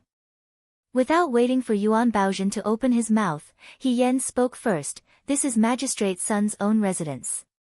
If someone were to bury female corpses here behind Magistrate Sun's back, it would be fine if it was 1 or 2 corpses, but if dozens or even hundreds of corpses were buried here, it wouldn't be hard to find out why an assassin would sneak in. The Sun family's front door is probably made of paper. Could it be that Magistrate Sun's family guards are all deaf and blind? Sun Xiangfu was sweating profusely. He didn't know how Xiao Ju knew about this underground court case. He gritted his teeth for a moment and argued, these are just servants who committed crimes in this official's residence. After being beaten to death, they were buried here. This kind of thing often happens in large families. He Yan laughed coldly, I also come from a big family. Big families do not have this kind of cruel behavior. If these are servants who committed crimes, I would like to ask Magistrate Sun to take out their contracts. I think it would also record the reason why they were killed. In addition, the corpses on the ground are all women. Magistrate Sun, these are all your servants. You are a 7th-ranked magistrate and you have hundreds of servants in your residence. You can kill them as you wish. You are even more powerful than His Majesty. At the end of his words, his eyes and tone became fierce. It was difficult to resist. When he said this, Sun Xiangfu quickly knelt down and kowtowed, crying loudly, No! No! I am wronged! I am wronged! He kept repeating the same words over and over again, but he couldn't say why he was wrongly accused. The situation was already hopeless. He Yan's anger still hadn't subsided. He only felt that the person in front of him was really hateful. Last night, when she was fighting with Ding Yi had said that every Buddha statue in the room was a dead person. At that time, she had thought that Ding Yi was joking to scare her. Now it seemed that it was true. How ridiculous was that? Sun Ling and his son had done all kinds of evil in Liang province. They had kidnapped countless women, and if they did not like them, or if they were just tired of looking at them, they would easily take their lives. To be buried in the Sun family's backyard was already considered good. At least there was still a whole corpse. Who knew if there would be even more pitiful ones who would be thrown into a mass grave after death, and even their corpses would be eaten clean by the wolf beasts, leaving no trace behind. How arrogant and inhumane was this? Song Taotao felt a chill in her heart. If she hadn't met He Yen that night, would she have been like these women, becoming a pile of yellow soil and rotting in this dark underground, never to be discovered by anyone? Her eyes reddened, and she said hatefully, "This is too despicable. We must avenge these women." As soon as she finished speaking, she felt someone poke her arm. She turned her head to look. He Yen was giving her a look, indicating for her to look at Yuan Baozhen. In an instant, Song Taotao understood what he meant. She turned to Yuan Baozhen and shouted, "Uncle Yuan, I've suffered so much this time. You're the only person I trust here. You have to make a decision for me." Song Taotao's father used to be Yuan Baozhen's superior. Yuan Baozhen boasted that he had a close relationship with the Song family. Naturally, he could not ignore Song Taotao's words. He wiped his sweat and smiled, "Of course. Commander-in-Chief, this corpse is a bit different," a red-clothed soldier said. He squatted down, picked up a handkerchief, and wiped the face of the person on the ground, revealing the face. In the room full of female corpses, this person was the only man. He had died not long ago, and his expression was terrified. Tisk, the person who spoke was Xiaoju. He stood there and said slowly, "Looks like Imperial Censor Yuan's bodyguard has been found." The male corpse that was dug out was Ding Yi, whom Yuan Baozhen had been looking for since early in the morning. He Yen, after she killed Ding Yi last night, she was not in the mood to collect Ding Yi's body. She left immediately. However, Xiaoju discovered her identity and told Xiaoju that Ding Yi was dead. This was done by Xiaoju. She dragged Ding Yi out and buried him. Now that she dug out his body in front of Yuan Baozhen, He Yen felt a trace of sympathy for Yuan Baozhen. Yuan Baozhen's lips trembled, and he could not speak for a long time. The Imperial Censor's bodyguard was loyal and brave. He found many female corpses hidden in the backyard of the Sun family and was killed by Magistrate Sunday. Xiaoju looked at him with a faint smile. "Imperial Censor Yuan, don't you feel pity for your bodyguard who died in vain?" "Nonsense." Sun Ling roared and stood up. He was pressed down by the soldiers beside him, but he did not give up. He struggled and shouted, "I didn't kill him. This is slander. I don't know why he is here, I didn't kill him," he shouted until his voice was hoarse. In the silent courtyard, it was particularly ear-piercing. Xiaoju frowned and said indifferently, "Shut his mouth." The soldiers took rags and stuffed them into Sun Ling and Sun Xiangfu's mouths. This time, they could only make woo-woo sounds. "Imperial Censor Yuan," Xiaoju looked at him and smiled faintly, "What do you plan to do?" Yuan Baozhen's heart was filled with hatred. He also knew that Ding Yi could not have been killed by Sun Xiangfu's men. The person in front of him already knew everything, but he could not refute. He could only squeeze out a few words from between his teeth, "Please advise me." Sun Xiangfu and his son had tyrannical power. They took bribes and robbed the people. They took advantage of the villagers. They kidnapped good girls and used them as bait. He said, "As an Imperial Censor Yuan has the responsibility of investigating the officials and will not tolerate such vicious people. I have already informed the Xiaoling County Chief of this matter. Together with Imperial Censor Yuan, we will report this matter to the Emperor." As for Imperial Censor Yuan, he fixed his gaze on Yuan Baozhen and said with a hint of mockery, "It is not my place to interfere whether it is a public report or a secret one." Yuan Baozhen almost couldn't breathe. He had clearly said, "It is not my place to interfere," but he had already led this matter from beginning to end. Even if Yuan Baozhen wanted to do something, the Xiaoling County Chief had already reported it. He could not avoid it. Sun Xiangfu and his son's recommendation was Prime Minister Su's disciple. Prime Minister Su's disciples were all over Dawei. The case of the Yangzhou County Magistrate had embarrassed Prime Minister Su. In addition, to avoid suspicion, the new county magistrate would not be one of Prime Minister Su's men. Prime Minister Su had completely lost control of Liangzhou. How could he cause trouble for Xiaoju? When he returned to Shuajing, Prime Minister Su would not let him off easily. Yuan Baozhen only felt despair. Xiao Ju turned to look at the servants shivering at the side and said, "Tell me what you know and you will be spared." She wanted the servants of the Sun Manor to expose the crimes of Sun Xiangfu and his son. The servants were still hesitant. They were afraid that Sun Xiangfu and his son would seek revenge if they escaped. However, the servants were overjoyed and went up to agree. As a woman, there was no way out in the Sun family. Even if they were beautiful, talented, and gentle, the best they could be given as gifts to their superiors. Maybe they could live for a few more years. Most of them were killed by Sun Ling and his son after they got tired of playing with them. Living here was like living in jail. No one knew when the day of execution would come. Now that they suddenly had a chance to live, they could not wait for Sun Xiangfu and his son to die immediately. Therefore, everyone said that the crimes committed by Sun Ling and his son were chilling. They only felt that such a cruel and merciless person would lead to the wrath of the gods and the resentment of ghosts. Fei Nu and the head of the soldiers of Xiaoling County recorded that Sun Xiangfu and his son were forced to kneel on the ground. Xiao Ju turned and walked out. Yuan Baozhen was still standing in the same place. With such a sudden change, he had no one to discuss it with. His thoughts were in a mess and he did not know what to do. Then, he saw the person who made him grit his teeth calmly walk over with a calm expression. The moment they brushed past each other, Xiao Ju suddenly stopped in his tracks. The young governor curled his lips and said in a low voice that only the two of them could hear, "Imperial Censor Yuan wants my life, but I want you to live. If you live, Su Jingfu will suffer more than if you die." He stood up straight and smiled mockingly.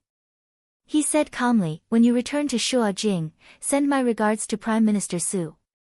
Imperial Censor Yuan, have a safe trip." He turned and left. Behind him, someone exclaimed, "Imperial Censor Yuan. What happened to Imperial Censor Yuan? Imperial Censor Yuan?" Yuan Baozhen fainted. He Yan turned back to look.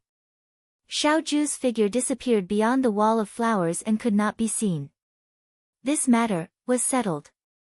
The county magistrate's manor was sealed by the soldiers of Xiaoling County. The originally imposing manor was now covered with seals and the lanterns were in a mess. It was in a state of decline. Song Taotao saw many female corpses in the courtyard and was very uncomfortable. He Yan comforted her for a long time and finally calmed her down. When Song Taotao felt sleepy and leaned on the table to rest, He Yan greeted Qi Wu who was protecting Song Taotao and went to find Xiao Ju. She still had some doubts. Xiao Ju was talking to Fei Nu. Sun Xiangfu and his son had done countless evil things. The servants had exposed them one by one. There was no need to mention them one by one. Just based on what they had done, no one could protect them. The sins they had committed were enough to kill them more than 10 times. In the whole of Dawei, it was rare to see such a heinous act. For ordinary people, it was tantamount to a disaster when a cruel person had power. Wolves, tigers, and leopards were scary, but how could they be compared to the viciousness of the human heart? "Uncle!" He Yan stood at the door and shouted. Xiao Ju and Fei Nu's conversation came to an abrupt end. He Yan walked in. Xiao Ju raised her eyebrows, "You still call me uncle?" He Yan. "Governor." She said it as if anyone was willing to call him uncle. It was obvious that he was the one who took advantage of her, but he was still unwilling. "Why aren't you accompanying Miss Song? Why are you looking for me?" he asked. He Yan hesitated for a moment and asked, "Today, you punished Sun Xiangfu and his son. Why did you leave Yuan Baozhen behind? You clearly know that Yuan Baozhen was the one who wanted to kill you. Sun Xiangfu and his son were abominable and deserved to die." However, the person who tried to assassinate Xiao Ju at the banquet was Town Commander Yuan Baozhen. Ding Yi was already dead, but Yuan Baozhen could still return to Shuajing alive. Would Xiao Ju be so kind? "I didn't kill him here because he will die when he returns to Shuajing." Xiao Zhu looked out of the window. It's just a matter of time. What about the others? He Yan asked. The son Xiangfu and his son in Liangzhou are able to do whatever they want. They must have accomplices. Those who supported Sun Xiangfu and those who supported Sun Xiangfu were still entrenched in Liangzhou. Why not kill them all? Xiao Zhu, when the water is too clear, there will be no fish. Lady He, you are too naive. Fei Nu stood silently at the side, as if he did not hear the conversation between the two. The trees outside the window were lush and green. Who knew that such a beautiful house would be buried with so many sins? In reality, Xiao Zhu's goal was never Yuan Baozhen. He already knew that the banquet at the Sun Mansion was a trap. He also knew that Yuan Baozhen's appearance would definitely be murderous. He did not come to Liangzhou City to participate in a game of cat and mouse. Instead, he came to control Liangzhou City in the palm of his hand. He led the new soldiers to guard Liangzhou City in order to temporarily avoid the sharp edge and avoid Su Jingfu's eyes and ears. However, Old Dog Su's disciples were all over Dawei. The practice of selling official positions and titles was prevalent throughout the country. Sun Xiangfu of the Liangzhou City Guards was one of them. Yuan Baozhen came under Su Jingfu's orders. If he could kill Xiao Zhu, it would be best. If he could not kill Xiao Zhu, he would secretly contact Sun Xiangfu. Sun Xiangfu would directly take orders from Shua Jing. It was easy to trip up the Liangzhou City Guards. Even if a fly could not kill an elephant, it would be disgusting if it kept buzzing by one's ear. He Yan was blind, on the night of the banquet. Xiao Zhu disappeared for the next few days. Everyone thought that he had left the mansion. Ding Yi also followed him. In reality, Ding Yi was following Fei Nu in disguise. The real Xiao Zhu had always been in the Sun Mansion. Sun Xiangfu had committed many evil deeds and had dealings with many wealthy families in Liangzhou City. These wealthy families offered Sun Xiangfu gold and silver, and Sun Xiangfu guaranteed their peace in Liangzhou City. He also bribed his superiors and subordinates. He took care of everything. Everything he did and the gifts he gave were recorded in an account book. Xiao Zhu found the account book and replaced it with a fake one. He also found something else here. Over the years, Sun Ling had killed countless girls. The original girls were all thrown into a mass grave. In the past 2 years, perhaps because he had done too many evil deeds, he had a guilty conscience and often had nightmares. The Sun family invited a Taoist priest to take a look. They said that they had to bury the girls who died in Sun Ling's hands in the northwest direction and suppress them with a Buddha statue charm. Thus, there was a mountain of corpses and a Buddha statue in the backyard. Xiao Zhu originally planned to use Song Tao Tao to punish the Sun family's father and son. With this discovery, even if Su Jingfu personally came to protect them, he would not be able to save them. In the past few days, he confirmed the people underground and searched for the account book. On the last day, he actually left the mansion. He did not do anything else outside the mansion. He picked a few people from the account book and copied the relevant records in the book one by one. He then sent them to the various manors. The business tycoons in Liangzhou City were all in his hands. In the future, when the new Liangzhou County Magistrate took office, no matter if he was Su Jingfu's man or not, he would not be able to do anything to him. From today onwards, Liangzhou City was his. Yuan Baozhen's biggest mistake was to miscalculate his direction.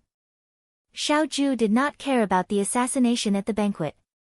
All he wanted was Liangzhou City. However, He Yan's appearance and strangeness attracted all of Yuan Baozhen's attention. In a way, He Yan also became the bait. It was just that this bait had a hook, and the prey that followed the scent to bite it. That was why things went so smoothly. While he was silent, He Yan was also thinking. Xiao Zhu had already expected today's events. She asked, "Did you let Yuan Baozhen go because Yuan Baozhen messed up his job and would be betrayed and punished by his master?" "That master is Prime Minister Su." She paused and asked, "Is Prime Minister Su the current Prime Minister Su Jingfu?" When she said this, even Fei Nu could not help but look at He Yan in surprise. She actually said it so directly. What she meant was that she did not know Su Jingfu. But who knew if she was lying? Lady, he is so attached to the imperial court. Does your father know? Xiao Ju said calmly. He Yan knew from his answer that the Prime Minister Yuan Baozhen mentioned was indeed Su Jingfu. Although my father is only a military officer at the city gates, and Prime Minister Su is the current Prime Minister. It seems like the difference between heaven and earth, but a military governor should know better than to bully a poor youth. I am 16 this year, and I have defeated all of the Liangzhou guards. I am unrivaled. She boasted shamelessly, in the future, I might achieve great things and become an official with a higher rank than a military governor. So what if he is Prime Minister Su? I also have a younger brother who is younger than me. To say something disgraceful, we are like the rising sun, and Prime Minister Su is already in his twilight years. When my brother and I reach the age of a military governor, who knows if Prime Minister Su will still exist in this world? Fei Nu choked on his own words and coughed. Based on He Yan's words, there was an 80 to 90% chance that he was not one of Su Jingfu's people. How could Su Jingfu tolerate such a disgraceful thing being under his command? He Yan was afraid that it was all due to luck that he was able to survive until now. Xiao Ju heard this and sneered, you don't know the difference between life and death. Maybe you won't live as long as Su Jingfu. He Yan thought that Xiao Ju had guessed wrong. She had already lived one more life than Su Jingfu. Who cared about how long she lived? Military governor, you don't have to be so guarded against me. He Yan looked at him, we have a common enemy. I don't know, he said calmly, why would Su Jingfu bother to have a dispute with a military officer at the city gates? Naturally, a military officer at the city gates is not related to Prime Minister Su. However, if a dog bites someone, the master should also be held accountable. He Yan sighed, my enemy is Prime Minister Su's subordinate. In fact, I am Prime Minister Su's subordinate. She smiled, you and I share a common enemy. We should be friends. You have doubted me time and time again. It makes me very sad. Xiao Ju glanced at her. She did not look sad at all. Then you will be disappointed. He said, I don't make friends, and I don't make friends with liars. He Yan, was this person invulnerable to swords and spears? He really wanted to fight with him to vent his anger. Then military governor, He Yan held back his anger and asked, what about the corpses in the courtyard of the Sun residence? Those corpses had been there for a long time. Their faces could no longer be recognized and only the bones were left. Some of them could still be recognized. It was not a good idea to leave all of them in the Sun residence. Xiao Ju looked at the trees outside the window. The shadows of the trees swayed slightly. After a while, he said to Fei Nu, inform the people in the city to come and identify the corpses. When the people of Liangzhou city heard that the military governor of the Right Army had brought people to seal the gates of the Sun residence and detain the father and son of the Sun family, they all clapped their hands and cheered. Those who were more courageous ran to the Sun family's door and spat on the ground, cursing loudly. Those who were less courageous stood not far away and waited for the soldiers to pass by. They then pulled one of them and asked carefully, Sir, Magistrate Sun was really arrested? After so many years of darkness in Liangzhou city, it was finally dawn. It was a good thing that the father and son of the Sun family had pleaded guilty.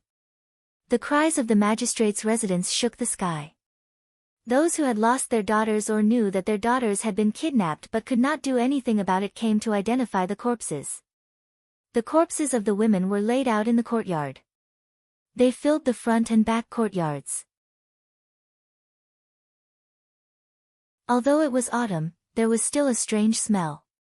He Yan followed Fei Nu and saw a mother-in-law being supported by her daughter-in-law looking for her daughter who had been missing for 3 years among the corpses. There was also a young man dressed like a scholar holding his wife who had been kidnapped on the night of their wedding and crying loudly. He Yan saw a dark-skinned man in a white robe holding a female corpse and sobbing. Sister, Sister. Brother is here. Brother will take you home. His voice was so sad that it made anyone who heard it cry. The little girl in his arms was small. She was at most 12 or 13 years old and was still a child. If the naughty ones in the family were at this age, they would still like to catch crickets and fight crickets. Now, her small body was curled up into a ball. It was hard to see her lively figure from the past. Before a flower bloomed, it had withered. The whole courtyard was filled with cries and goodbyes. He Yen looked up at the sky and felt that the cries were about to break through the sky. This was the most tragic thing in the world. Fei Nu looked at her with some surprise. Girls were soft-hearted and could not bear to see such a scene. Song Tao Tao, for example, had already hidden in the house and could not bear to watch. He Yen stood there. There was sadness in her eyes too, but she did not cry. He Yen had seen too many goodbyes in life and death. Many men on the battlefield went out as the eldest son of the family, the husband of the wife, and became a pile of yellow dust when they came back. Living in the world, there was no lack of joys and sorrows. These girls were bullied when they were alive and imprisoned when they died. They lived a miserable life. Now, they were finally free and returned to the embrace of their families. Their families would always remember them and shed tears for what they had gone through. What about her? He Yen thought in a daze. Was there such a person who would cry for her death? Who would remember her when there was no one around and feel pain for her? Her family in her previous life sent her to the Yellow Springs with their own hands. Even after she died, she was still used. Was there ever a moment when she received the sincerity of her family? Young master. Fei Nu's voice interrupted He Yan's thoughts. He turned his head and saw that Xiao Ju had come out. He asked, "Have the families of all the corpses been found?" Fei Nu shook his head. There are still 23 unclaimed corpses. Some of the girls who were kidnapped to the Sun family were like Song Tao Tao, who was not from Liangzhou. Once they were separated from their families, it was an eternal farewell. Let's bury them. He Yan was startled and looked up at Xiao Ju. He stood tall and straight in the desolate courtyard, like the drinking autumn sword hanging at his waist, sharp, calm, and reassuring. Young master, where should we bury them? Fei Nu asked. Outside Liangzhou city, there's a peak called Qingfeng. Xiao Ju looked into the distance, as if he saw something through the branches in the courtyard. His expression was calm and his tone was indifferent. However, there was a trace of imperceptible pity in his indifference. He said, "These girls had no choice when they were alive. They were like fish in a pond. Bury them here. May they be free in their next life and enjoy the wind."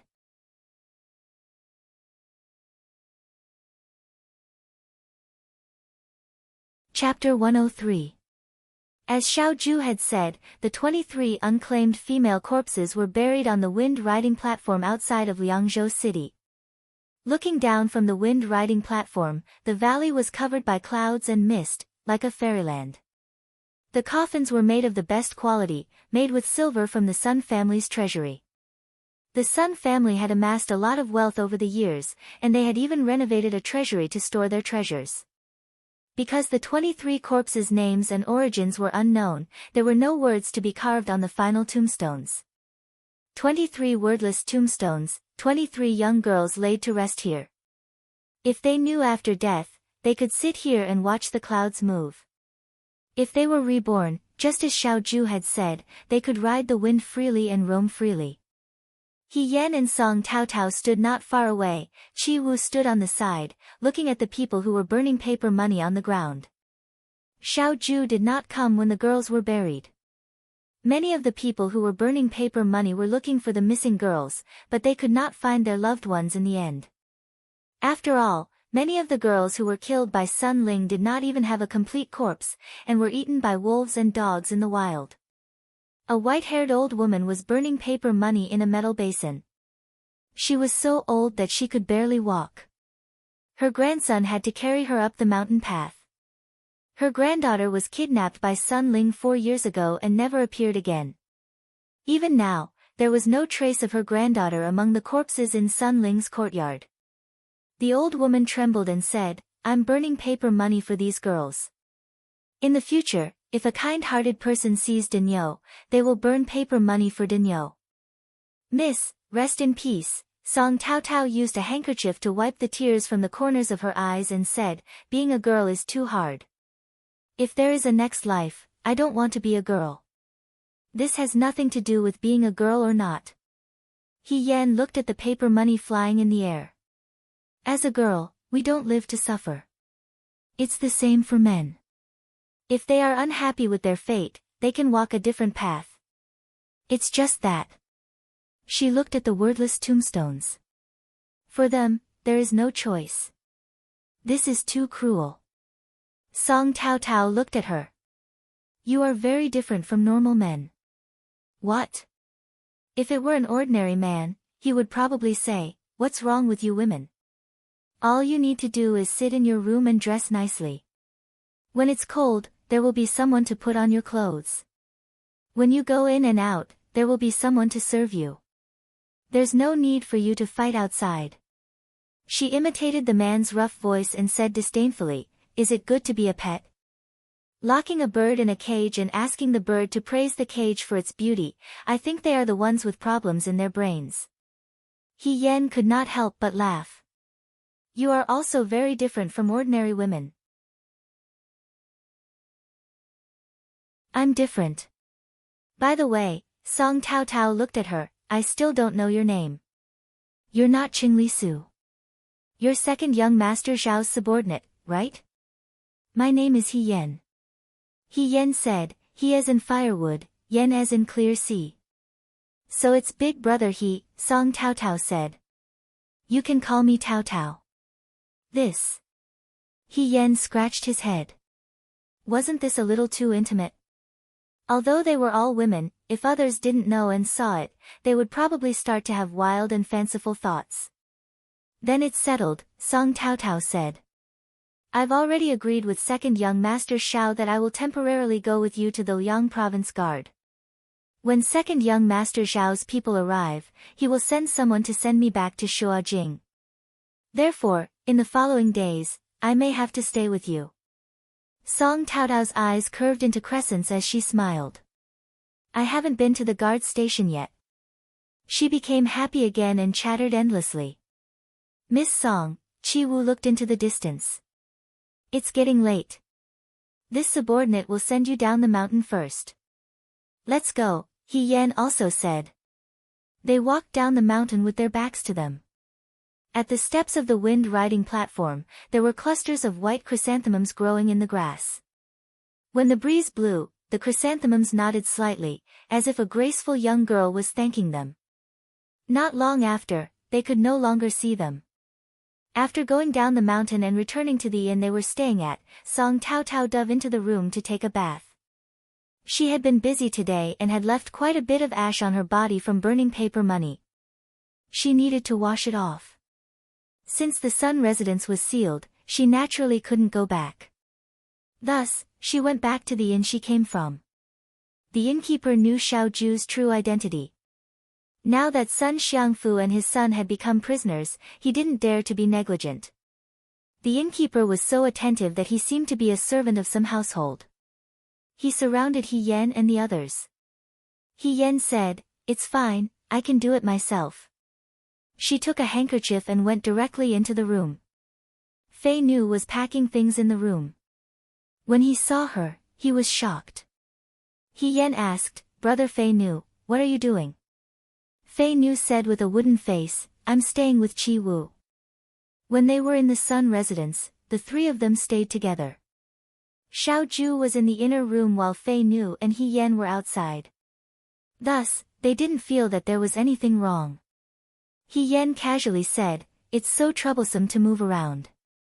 Fei Nu stood still and looked at her in disbelief. "You're a woman. How can you stay with me in the same room?" He Yan said.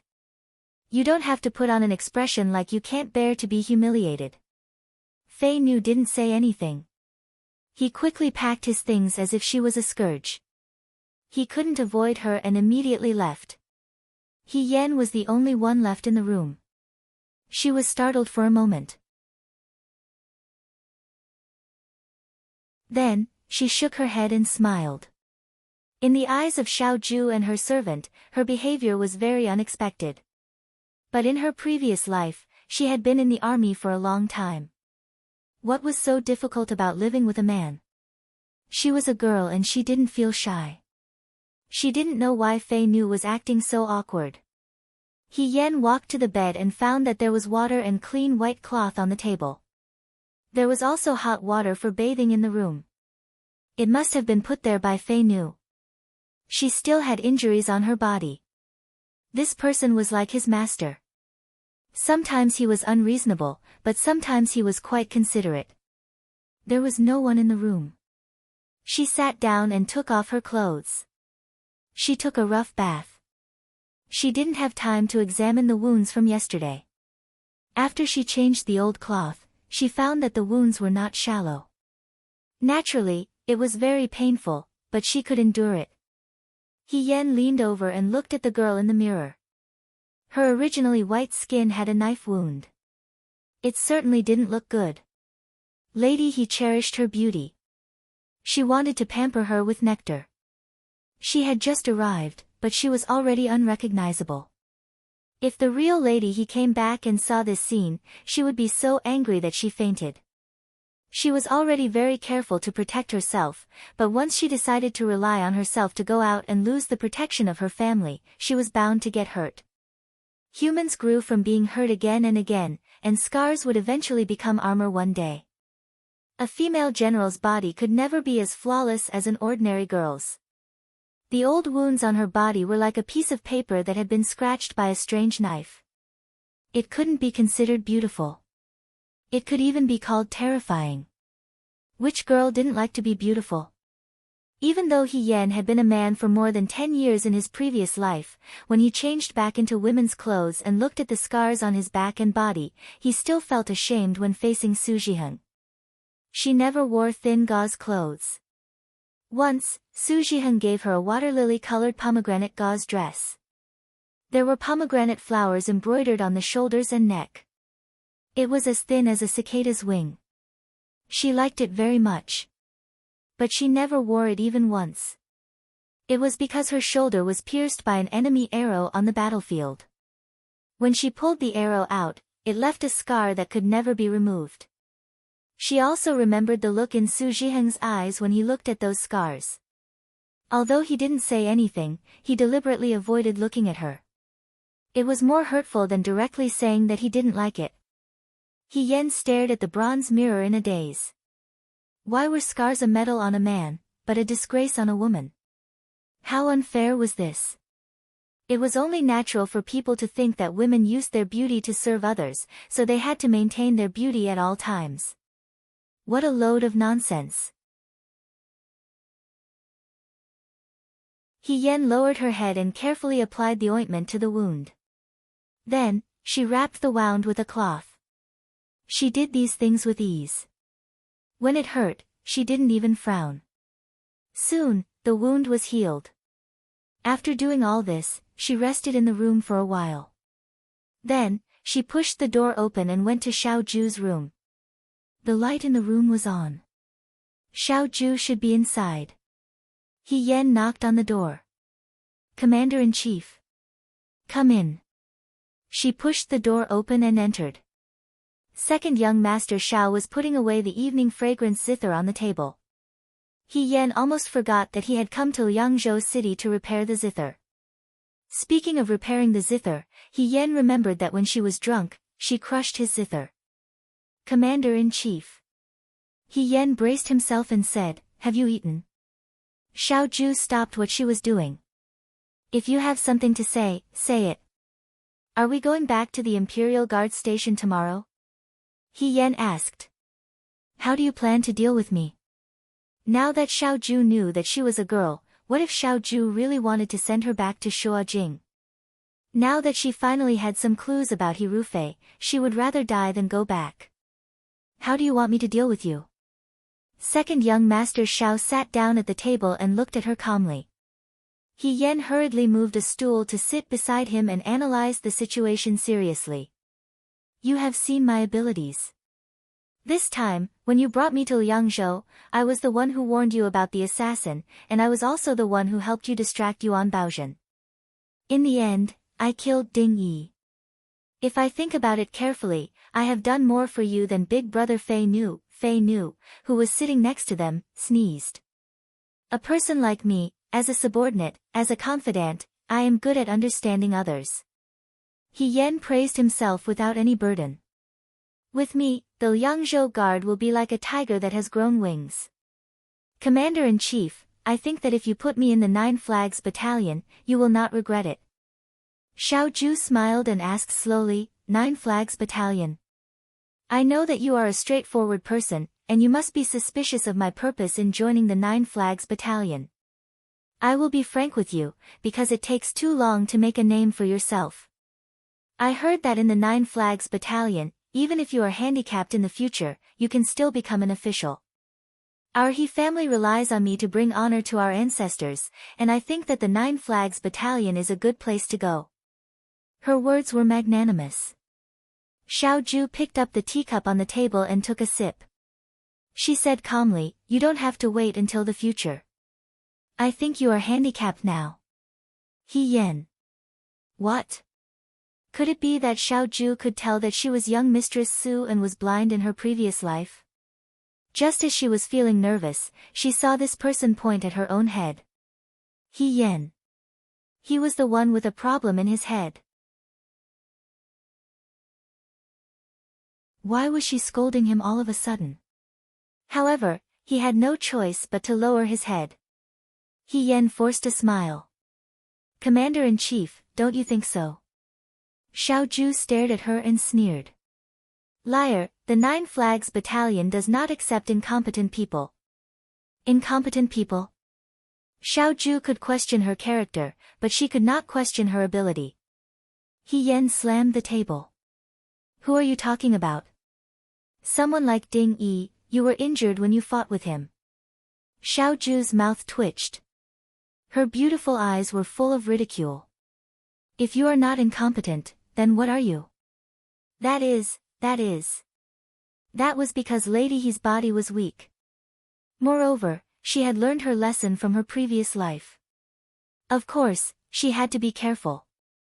If Brother Fei Nu was here, he would also be injured. You can use your deceitful mind to practice martial arts. Perhaps you will improve a lot. The more familiar this person was with her, the more he began to reveal the nasty side of him when he was young. He Yen took a deep breath and suddenly smiled. Alright, I don't care if you insist on saying that. I don't care if you are prejudiced against me. It's just that I suddenly missed the red mole on your waist. Xiao Ju's calm expression suddenly cracked. This rumor is originally a rumor, but as it spread, it became true. I was originally the daughter of a military officer at the city gate. My family is not prosperous and I am not famous. It is my good fortune to be able to have the same name as the governors. He Yen stood up and said slowly, in the future, when others talk about me, they will say that I was once glorious and that I was the governor's beloved woman. Thinking about it, I feel that it is not a loss. It is just that it is difficult for the governor to be tied to someone like me. However, the governor does not care about what others say, so it should not matter to you.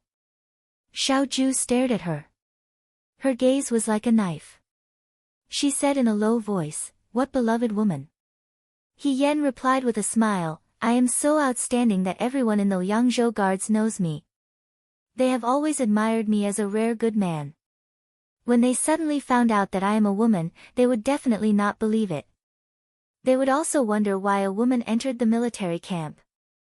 I can only say that it is because the governor loves me deeply and cannot bear to be separated from me. That is why he hid me in the military camp and even brought me to Liangzhou Guards. If others heard this, they would only be envious of my good luck. Of course, they would also sigh at how deep the governor's love is. When Xiao Ju heard this, she did not get angry. Instead, she laughed, shameless. He Yan placed her hand on the table and quickly said, I am not an unreasonable person. I did not ask the governor to let me enter the 9 Flags camp through the back door. I only hope that the governor will give me a chance to prove myself. We will return to the guard station together and pretend that this did not happen. I also hope that the governor will put aside his prejudice against me and treat me as an ordinary soldier. Oh right, she seemed to have thought of something. I am currently injured and need to change my dressing at night. It is inconvenient for me to live with men. I will have to trouble the governor to find a room for me alone, the kind where I can bathe in. Xiao Ju said coldly, don't even think about it. Then I can only be the governor's beloved woman. He Yan turned around indifferently, even if you put me in a carriage and send me back to Shuo capital, I can immediately spread the news. Oh, I think this inn is not bad. As long as I scream. Xiao Ju face-bombed, He Yan. He Yan smiled with a hidden dagger, who told me to be a liar? Xiao Ju, I promise you. He Yan's face changed faster than the innkeeper's 3-year-old child. She patted her chest and said regretfully, I am a little disappointed that I can't be the governor's beloved woman. Xiao Ju's face turned ashen, get out. He Yan happily whistled and left. The next morning, when Fei Nu and Qi Wu woke up and went out, they found that He Yan was even earlier than the two of them. It was probably because she was going to return to the Liang province guard station. She purposely tidied herself up and picked out a set of clothes that Qingli did not wear often. She was born with delicate features. If Fei Nu did not know that she was a woman, she would have praised her in her heart for being such an elegant young man. Qi Wu did not know He Yan's identity. She crossed her arms and looked at him from afar. She whispered to Fei Nu, you said that this person is invincible in the Liang province guard station? Look at his body, it doesn't seem like it. Fei Nu sighed. That was not the only thing that didn't seem like it. As they were talking, Song Tao Tao came up from downstairs with a handful of red dates in her hand. When she saw He Yan, she naturally reached out and smiled, Big brother He, these are the dates the innkeeper sent over. They are very sweet. Do you want to try them? Liang province was rich in red dates. They were all big and sweet and looked very pleasing to the eye. He Yan took them and said, thank you. The young man and young woman stood there, pleasing to the eye and causing people to daydream. Qi Wu poked Fei Nu's arm and said mischievously, I feel that something is wrong. Could it be that second Miss Song has taken a fancy to He Yan? What about young Master Cheng? Fei Nu looked at him with a complicated expression. What are you worrying about? How can this be called worrying about nothing? Young Master Cheng is young Master's uncle. Of course, we have to help young Master Cheng. How about I teach that boy a lesson in private and tell him to stay away from second Miss Song? Our young Master Cheng is pure and kind. How can he be He Yan's opponent? Look at him smiling at second Miss Song. TSK, TSK, TSK. I can't stand it anymore. Don't talk so much. Young Master hates people who gossip. Fei Nu said, you and I just need to do our job well. Qi Wu still wanted to say something, but the door opened and Xiao Ju came out. Commander-in-Chief. He Yan greeted her warmly. Xiao Ju acted as if she didn't see her. She passed by her and didn't even give her a glance. She said to Fei Nu, is the carriage ready? They are waiting downstairs. Fei Nu replied. Let's go. He went downstairs. Qi Wu and Fei Nu looked at each other. Qi Wu asked in a low voice, did the surnamed He make our young master angry? Let's get to work. Fei Nu didn't answer and followed her downstairs. Second young master Xiao treats people coldly as usual. Song Tao Tao stood on He Yan's side, which made He Yan feel quite moved. The little girl said to her sympathetically, it must be very difficult for you to work under him. When I return to Shuojing, I will talk to my father and see if I can get you an official position in the capital. With your skills and character, it shouldn't be difficult. Huh? He Yan didn't expect Song Tao Tao to have this plan. She waved her hand and said, "That's not necessary. Thank you for your kindness, Miss Song.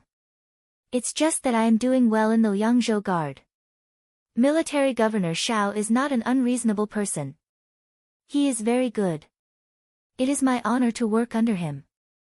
Song Tao Tao only thought that she was speaking up for Xiao Ju and didn't think much of it. How is he worthy of you working under him? The people in Shuajing all say that he is cold and heartless. Although Xiao Ju's temper wasn't very good, He Yan couldn't go against his conscience and scold him. He only smiled and said, "He isn't good. But didn't he find a way to make trouble for the Sun family's father and son who bullied you? If he really isn't good, why would he care about the unclaimed female corpses in Sun Xiangfu's residence? Why would he bury them and invite monks to help them cross over?" But Song Tao Tao still wanted to argue. The young man smiled and patted her head. He said warmly, "Miss Song, you are still young. You don't know that many things can't be seen on the surface. Many people also need to get along with them to understand their character. Those who are kind and considerate to you are not necessarily good people. Evil people that you think are cold and heartless may have a side that others don't know." Song Tao Tao was stunned. Before she could figure it out, He Yan had already walked down the stairs. Her head seemed to still be warm from the young man's palm. She blushed and quickly chased after him. She muttered softly, "What do you mean by young? You are not much older than me." In the end, they didn't continue arguing. He Yan lowered his head and smiled. The words that Xiao Ju said to those pitiful girls yesterday echoed in his ears. Outside Liangzhou City, there is a mountain peak called Qingfeng. These girls had no choice when they were alive. They are buried here. May they be free to ride the wind in their next lives. He could understand the despair of those girls, which was why he said such words. Therefore, she magnanimously forgave Xiao Ju's rudeness to her and didn't take his bad behavior to heart. After all, there weren't many gentle people in this world. She went downstairs and saw Xiao Ju standing in front of the carriage. She walked over and asked, "Commander-in-Chief, will you ride with me?" Song Tao Tao was a little girl after all. When they came here, they all rode horses. When they came back, they couldn't let Song Tao Tao ride with them. Therefore, they ordered Fei Nu to arrange for 2 carriages.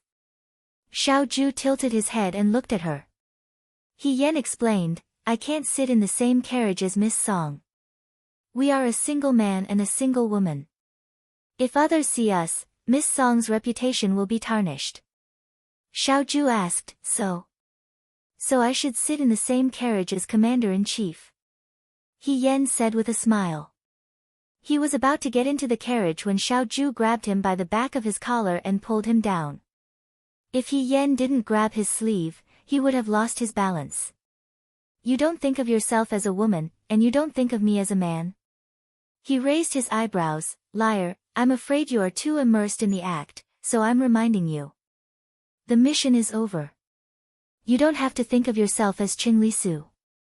After he said this, he brushed off the sleeve that He Yan had just grabbed.